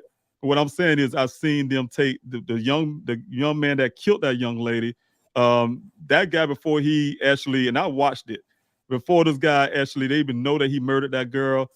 He was at home with his parents and he just walked out the door with his backpack. They spent over $1 million looking for this dude, right? Turned out he's the murderer, right? Over $1 million to look for this one dude. And I ain't gonna mention what they spent on the young lady. They deserved it and it need to be done. But I'm saying just to look for that one dude, over $1 million to search for him, resources from state to whatever, and not they didn't, the law enforcement didn't want to put a dime into my efforts. They know I'm out here. This is a national thing. This man is out there in the desert searching for his son weeks and weeks and weeks on out, and I don't hear no law enforcement from anywhere coming out to say, hey, you know what, we coming out to the searches out here and we're gonna help this guy. We're gonna use our resource or whatever the case may be. No law enforcement stepped in, Buckeye especially, according to, and is on their dirt or whatever you want to call it. But Maricopa County is on Maricopa County's dirt, and not one of them came out to aid me in those searches. They watched it. They can see it on the news. They see the local news, and local news people, even CNN on the ground with me, Dateline on the ground with me in the desert, and some of the others, News Nation. And they go to the police department, talk to Larry Hall and some of these other ones, and they know I'm out there. They know I'm out there, and not one time bothered about even spending a dime to help. That's true. And a lot of times, if you just sit back and look, you can see what they don't do is more telling than what they do. Because when you first started saying this, first thing I thought about was that story they told you about the helicopter was so low you could reach up and touch the bottom of the helicopter. Yeah, at the bottom, all that garbage, and we can't even verify that any searches were actually done. Right. And that's what I'm saying. Phoenix having a hard time even finding their helicopter ever went out there for Daniel. So it's just telling me that nothing was done. And Buckeye, we know they didn't do anything. We know. It is hurtful. When you brought that up, that's hurtful. I keep thinking about the things they said to me. And like you said, because of that, they feel like they could say anything to you. Correct. And like you don't have feelings or whatever. I do come off that way because I'm a military guy and I use my military trainer. I'm a professional soldier. But the thing is, to suggest my son join a monastery, become a monk because he wanted to be away from his family, to say stupid stuff like that. Oh, the helicopter's flying so low, Mr. Rob, you can hold your hands up and touch the bottom, man, lean that. Like it sound like he was telling me about an action hero movie or something. Exactly. And this would be saying that to a family, some ridiculous stuff. and want me to just go for that. Oh, he kicked his way out of the sunroof and he had a brain injury and shred his clothes off and went somewhere in the desert somewhere, butt naked and hid on a tree. I mean, this stuff you could say that people's families who actually going through, like, we don't have emotions and feelings about what you say in the words, not being careful with your words or what you suggest and all of that. That's some things you just don't do, period, when you're dealing with people's families. And when they're going through a situation like we're going through, a desperate situation. I was desperate out there in the desert with volunteers. They were desperate too. The searches were supposed to be from 6:45 in the morning to 9 or 10. And we was out there at 4 o'clock in the evening. You know, we was out there, Larnell, 118-degree weather or 116, 18-degree weather out there in the summer months, out there looking for Daniel, trying to rescue him. So they know what we're going through for you to be able to say certain things like that.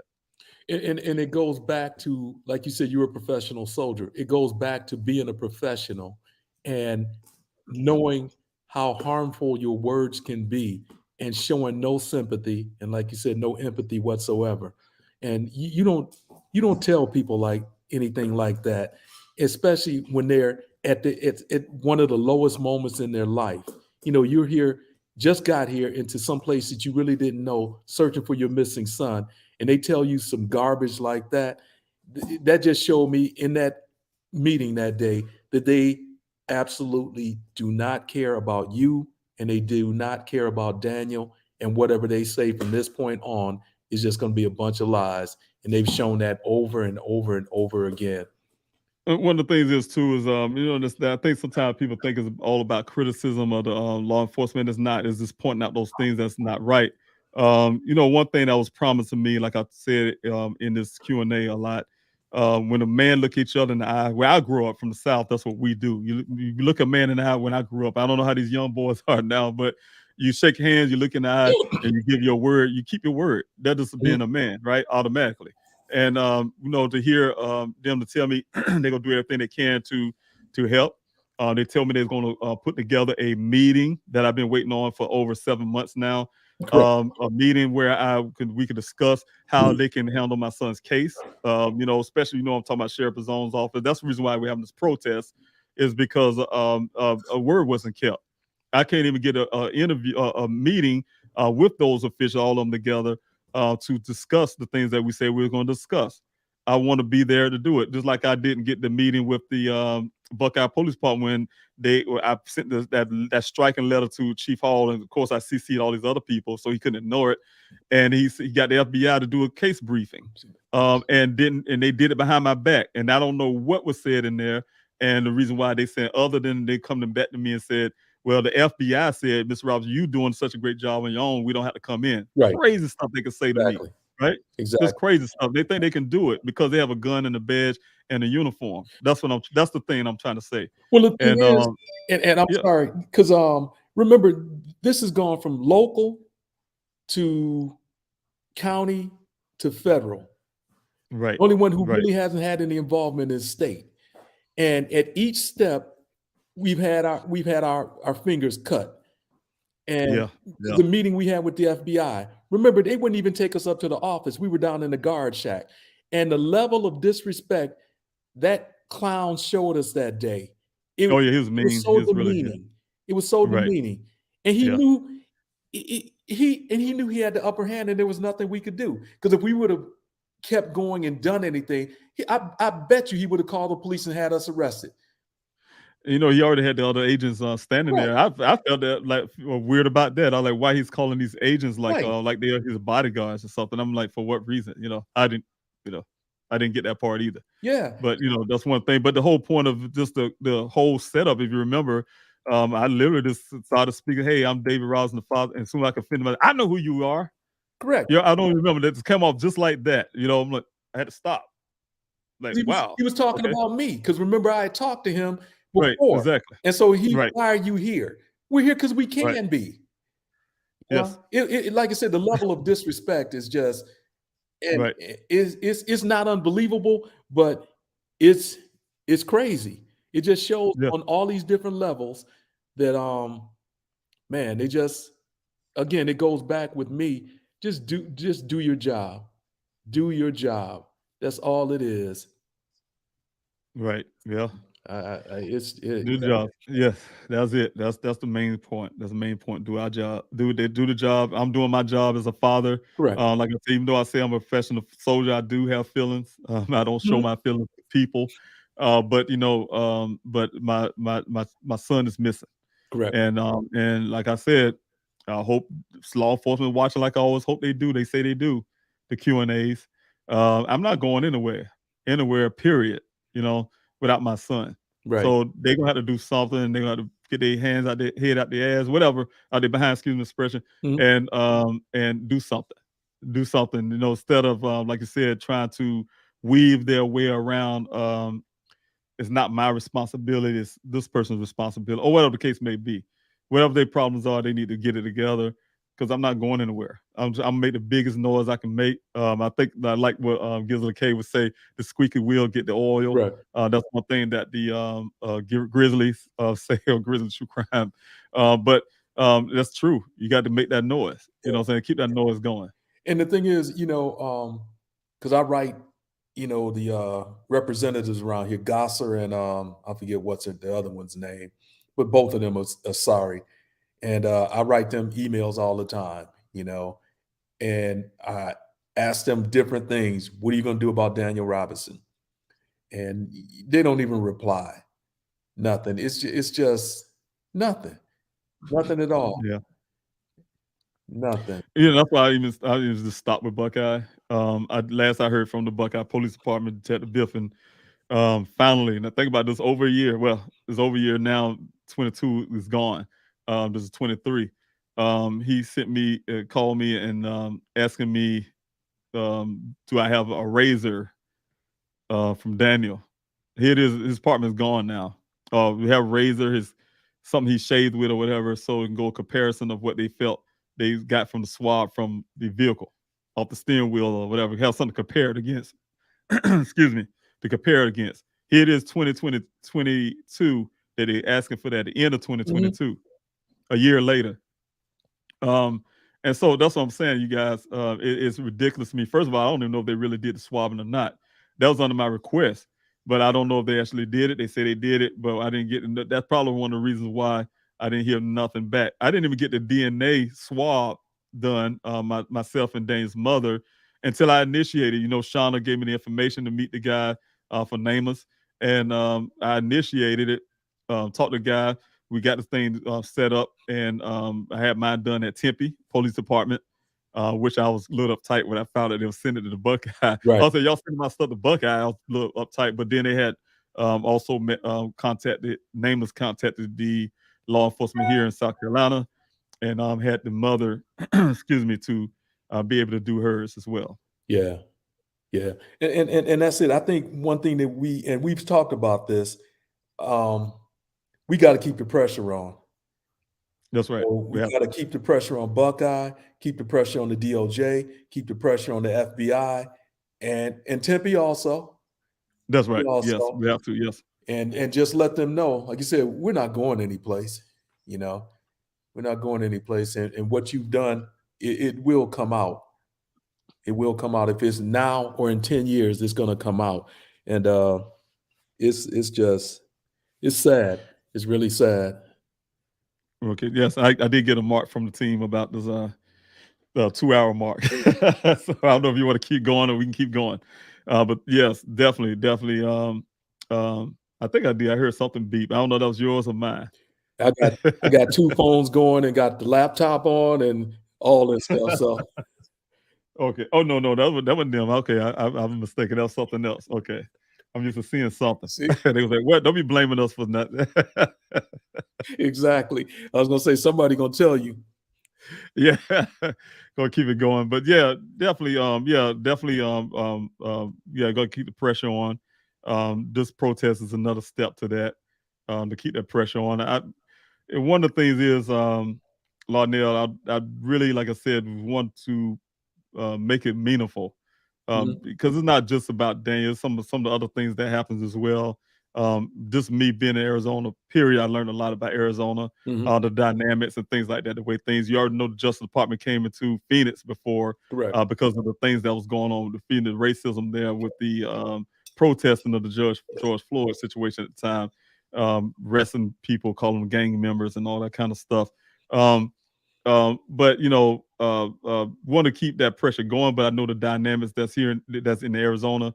A lot of people are afraid to come out and talk and fight for what is right. The whole point, and that's why I think sometimes God allows certain things to happen a certain way to be able to help in those endeavors as well. Not just that, because I kind of try to look other way, because I know how Daniel is.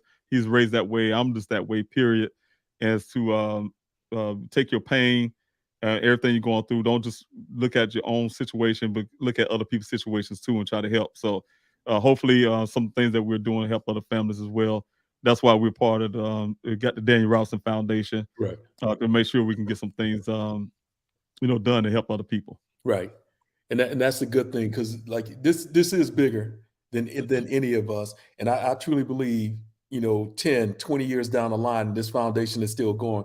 It's a purpose behind everything. And it is. The foundation is going to help a lot of other people, because that's right. You've learned a lot, and there are other people that are watching that, God forbid, are going to go through the same situation, and they will know that, okay, I remember David Robinson, what he did initially. So let me look into this and do this, that, the other, from day one, and not just listen to what the police say or what they don't say. This is what I'm going to do, make demands, because you do. Because another thing we have to remember, the police work for us. They're public servants. Exactly. That's right. They want to make it seem like, that they aren't, but they are public servants, and all of that stuff. So, and that's our taxpayers' money that they're throwing at people when they do wrong. So the dynamics of the police world is really interesting. It's really, really interesting. Yeah, and like you said, I think that's all. But you do some dangerous work too. So that's why I say I try to make sure law enforcement get some credit too, because they do put themselves online. Like you said, you have some days where you just said no, but yeah, you put yourself on the line a lot of times just to do your job. So it's not an easy job either. But it's a point. The way I like to look at it, I haven't been a law enforcement officer, but I've been working in the military, and we have a thing called engage rules on engagement, right? I'm a gunner, so a lot of times I see these guys have these RPGs on their shoulders and stuff walking. They allowed to carry those things, and all they do is turn that way, pull the trigger, and boom, blow the right. But I couldn't shoot him down. He had the word Taliban on his shirt, a T-shirt or something. I don't know. They don't wear T-shirt, but I couldn't just shoot him down. We had rules on engagement. They had to come a certain feet and coming towards whatever. We had all of this kind of stuff. We left a fob every day. Myself and my best friend, battle buddy at the time, and we pray, because we know that a lot of times we're losing soldiers, and it might not be guaranteed we come back. So we know it's a dangerous job. It wasn't no if somebody would kill us. We know people's trying to kill us. I mean, literally every day we're going out there to try to do some good job and help somebody out. And one of the we go out there, we watching our back, we going from one destination to another. And we know that there's this element out there. And when they get an ID blasted, they come like 100, 200 deep, and they trying to come kill you. So the thing is, so we knew those things were going, but it didn't stop us from doing our job. We still kept on our rules and engagement. We watched the police army. They have a different rule of engagement. I mean, when they get hit, man, them jokers shooting everybody. Say that. I mean, we watched that kind of stuff, but we couldn't do it. We're American Army. Right. And so we had a rules engagement where I'm sure there's some fear there as well. I was fearful, but I had to protect myself and protect my battle buddies. But the thing is, but we kept with our rules and engagement. We kept with our job, and we didn't use the excuse that, I was afraid of my life and I just went in and shot them down. That's why I don't really get. Sometimes I hear the stuff that happened in police departments, and I'm like, well, what we did when we was in the military, we couldn't hide behind excuses. I was afraid. We were afraid for our life every time we ride out the fob, but we went shooting people down. We'll go to jail for that. We couldn't do it. I remember some kids. It's a funny story. I'm a gunner, of course. We used to go through this hut, this little, I don't know what to call it, but the little where their little huts and stuff is. We was going through this area, and the kids always throwing rocks at me every time, man. I mean, they can throw. I mean, them kids can throw rocks, like really. And they don't know little rocks, there's some big rocks. So I'm always ducking down, and I got some, man, I can't shoot them. You know, so so what I did is when I got the fob, I said, oh, okay, I got them. Went to the fob and I made sure I had a bag full of rocks. I had a plastic bag full of rocks, man. I get every rock I can get. And every time we go to them jokers throw rocks, I was throwing them back at them, man. So, and they stopped though. That got them to stop. so I'm just saying, but that's this part. I'm saying, but there's a rules of engagement. You got force with equal force, right? First of all, but yeah, I was good at throwing too, because I used to throw rocks when I was a kid too. But I was light them little jokers up, man. They were throwing them rocks at me. That's the funny thing, because because I remember when back in the day they used to talk about drop guns. Police, old timers used to have those guns. So if they shot somebody, they put that gun next to them, or a knife. That's why I shot them. Where the drop gun was replaced by "I fear for my life." That was the new drop gun. And then, and it's funny, but you're talking about throwing rocks. I used to work with this sergeant, and this guy, he was a little bit off. He did some time in the Army too, and he was involved in a couple shootings where he actually killed a couple people.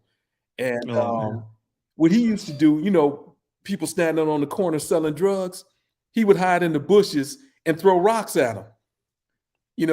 He couldn't arrest him for anything, but he'd hide in the bush and throwing big rocks. And I'm like, there's something wrong with him.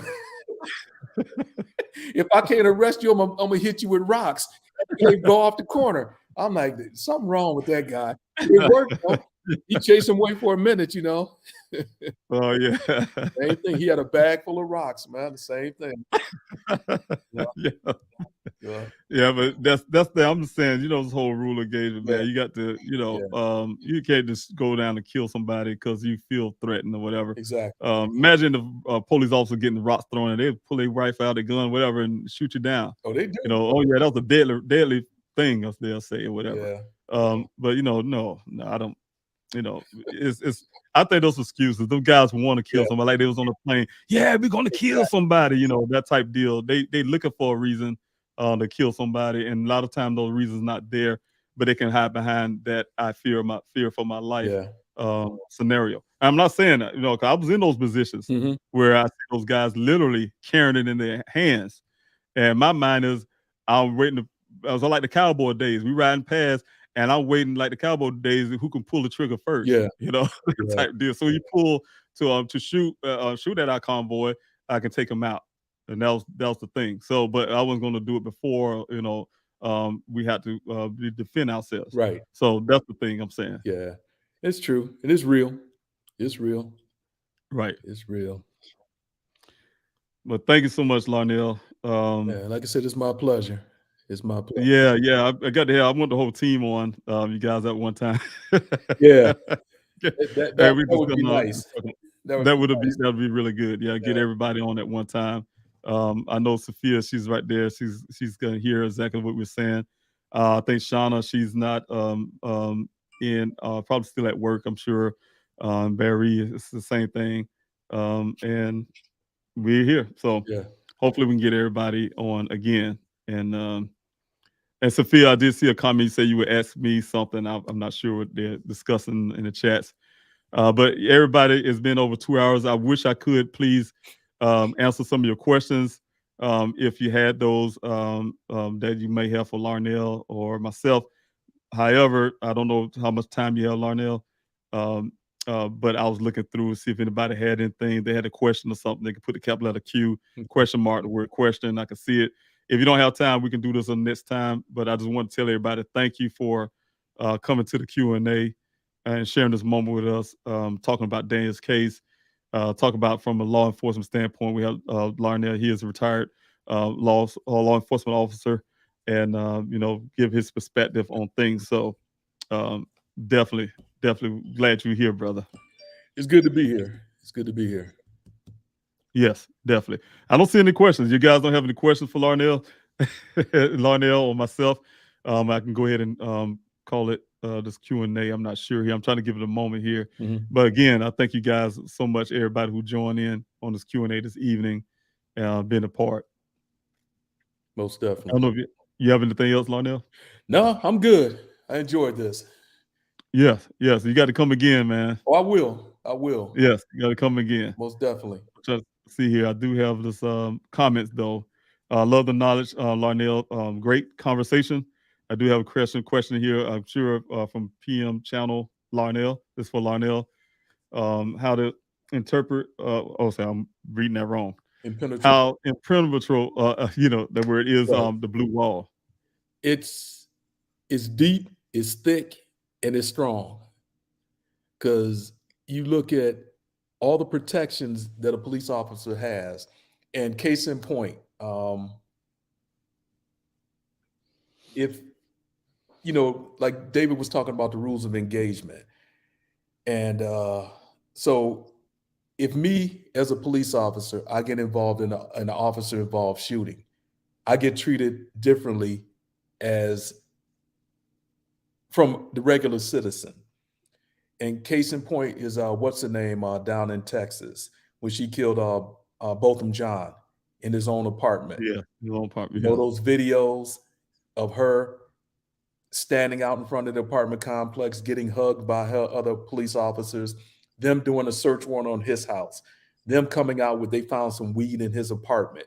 None of that stuff was relevant. Now, had it been the other way around, that she ended up shooting him, I'm sorry, he ended up shooting her, right? Her, then he would have definitely been arrested that night and taken down to the police station and questioned and all of that stuff. So that all goes into it. The Police Bill of Rights, qualified immunity is a big thing. So yeah, to answer that question, that wall is thick and it's deep and it's well funded. There are great lobbying, things going on in DC and all of that stuff. So yeah, it's thick. Yeah, and I believe that. I see it all the time. Like you said, just dealing with this whole situation, Daniel, I see a lot of what you're talking about. We have another question here from Rachel Arnold. What type of public pressure seems to work best, in your opinion, as a law enforcement? Just being knowledgeable and making phone calls, emails, contacting representatives, whoever your representative is in your district. We got a new governor here in Arizona. I've met her and, through the NAACP, one of my questions the next time I see her, if I have another opportunity to meet her, what are you going to do about this case? What are you going to do about Buckeye? So keep that pressure on because they don't like that pressure. They don't like that pressure. Right. If you go into a police department and you make a complaint against one particular police officer and you don't like the way that officer is handling the situation, that officer has a sergeant. That sergeant has a lieutenant. That lieutenant has a captain, and on the way up, just like in the military. So you don't quit because, like what you did, all of this stuff that they've done to you is intentional to get you to go away, and you didn't go away. So you're a pain in their side, a thorn in their foot. So keep it up. Keep riding. Keep being a thorn. We're in this age of social media. Hit them up on social media. They have Twitter pages, they have Facebook pages, TikTok. Hit them up on all of those pages. All of I should be doing that a lot more. You're right. That's one thing I should be doing more is hitting those pages. I get so disgusted, especially with Buckeye, because I try to stay away from them with a 10-foot pole to stay away from them. I just can't stand it any longer. But yeah, at the same time, definitely need to put more of my own pressure as well. This comes directly from me as well. So that'll help. Right. And like everybody that's on this tonight, I think other people on the team have put out the phone numbers for the FBI, the DOJ, Buckeye Police, Maricopa County, and Tempe. Call them. It doesn't have to be anything mean or nasty. Look, I'm calling to find out what are you doing about Daniel Robinson. That's right. And trust me, when the phone start ringing off the hook, somebody's gonna get tired. They can't take it off the hook. Somebody's gonna gonna say we got to do something. That's right. So that's right. Yeah, just keep the pressure on. That's right. Yeah. And that's right. Like Barry is saying, we are not going anywhere. True. I have my team. You guys I have my team, and we all the aunties and uncle. Yes, indeed. Yes, indeed. Like I said from the beginning, I'm glad I'm on their side. You know? Right. That's right. Yeah. That's right. So that's right. I do have another question. Thank you, Rachel, too. But I have another question. PM channel. Question. David is a hero for all he have done in searching for his son. A blueprint for us. What is the best advice you give him to keep moving forward? I know this is not easy for David and his family. That's for you, Lionel. Oh, okay. No, what he's doing. What he's doing. Just keep going forward. And the thing is, it's good that you surround yourself with people who are on your side and that you can genuinely trust. Because I know personally that some of the stuff that you've gone through with people, that you had put a little trust in and they burned you. And I think right now, well, I know right now you got a good team of people around you that are, and you can call us anytime. God sent. Anytime, I have to say that, right? And that's been shown. And again, we're not going anyplace. None of us. That's right. Until God takes us out, that's it. So, and that's it. You're right. And that's definitely you guys are God sent. I have been burnt a couple times. That's why I don't really say much to the people who actually burnt me. But I can say, people can read between the lines. But when I say, hey, look, be careful who you put on your team as well. Sometimes you have people have the appearance of doing things with you, but really doing things to cutthroat you in a sense. But one of the main things when it comes to family, I always can say, look, when you're hiring people, when you got a missing loved one, you're in a vulnerable state. As strong as I am as a man, as strong as I am staying with my training with the military, there are some areas my son is missing. There's some vulnerabilities still there, believe it or not. I didn't want to see that and I want to believe that, but it's the truth. That's the only way that certain things that did transpire happen, because you have to try to rely on somebody, right? Yeah. You have to work with somebody. You have to rely on people, and you have to trust somebody. And the thing is, so I was able to do that, which is a great thing. You need to trust somebody, but you need to be wise and be smart when you do so. True. That's why I tell family, hey, look, somebody's come to you, and they're going to come out the woodwork. And they did. When I started looking for investigators, they come out the woodwork. Pro bono. The word pro bono has become one of those words in your vocabulary. You hear it so much. Opportunist. Right. You have to be careful allowing people to say that to you without a contract. Yeah. Make sure the contract, you read it right, have somebody, attorney look at it. So that's why I went through that whole process, because you get burnt certain ways if you don't. So whether it's the search, you guys know when you guys came on, having people in the search, you got to have a contract. Have people start saying. So you remember I had to get the contract together. The team, our ladies put together to do the contract and stuff like that. So everything's like that is important. And some things you kind of miss because you're hurting. Your focus is on your child or your person that's missing, and you'll miss the little things like that. So that's why I have to have a capable team like yourselves who have different dynamics to bring to the table to make sure those things are taken care of. So that's one thing I would add to families. Especially if you're doing it by yourself, form yourself a team as well. True. And a team working together outside. Say if there had to be somebody outside that's really caring about your family, form yourself a good team as well to go along the travel with your search for your missing person. That is true. Yes. Oh, yes. That is true. All right. I think that's it, Larnell. I think we're about done here. So thank you so much again. My pleasure. Thank you, everybody. Thank you, Sophia. I see you put all the stuff there.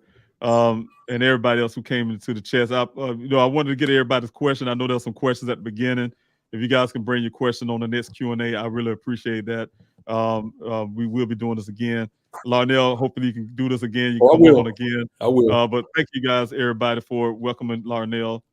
He's one of the best guys I know that really, like I said, stand behind me from the time I met him. I mean, not one time. Anything I ask Larnell, he's actually doing it. So I'm really grateful for everything you've done, Larnell. Like I said, it's my pleasure. My pleasure. Yes, sir. Yes, sir. Thank you, everybody. God bless y'all. And I'll see y'all on the next Q&A. See you on the next time. Thank you. God bless.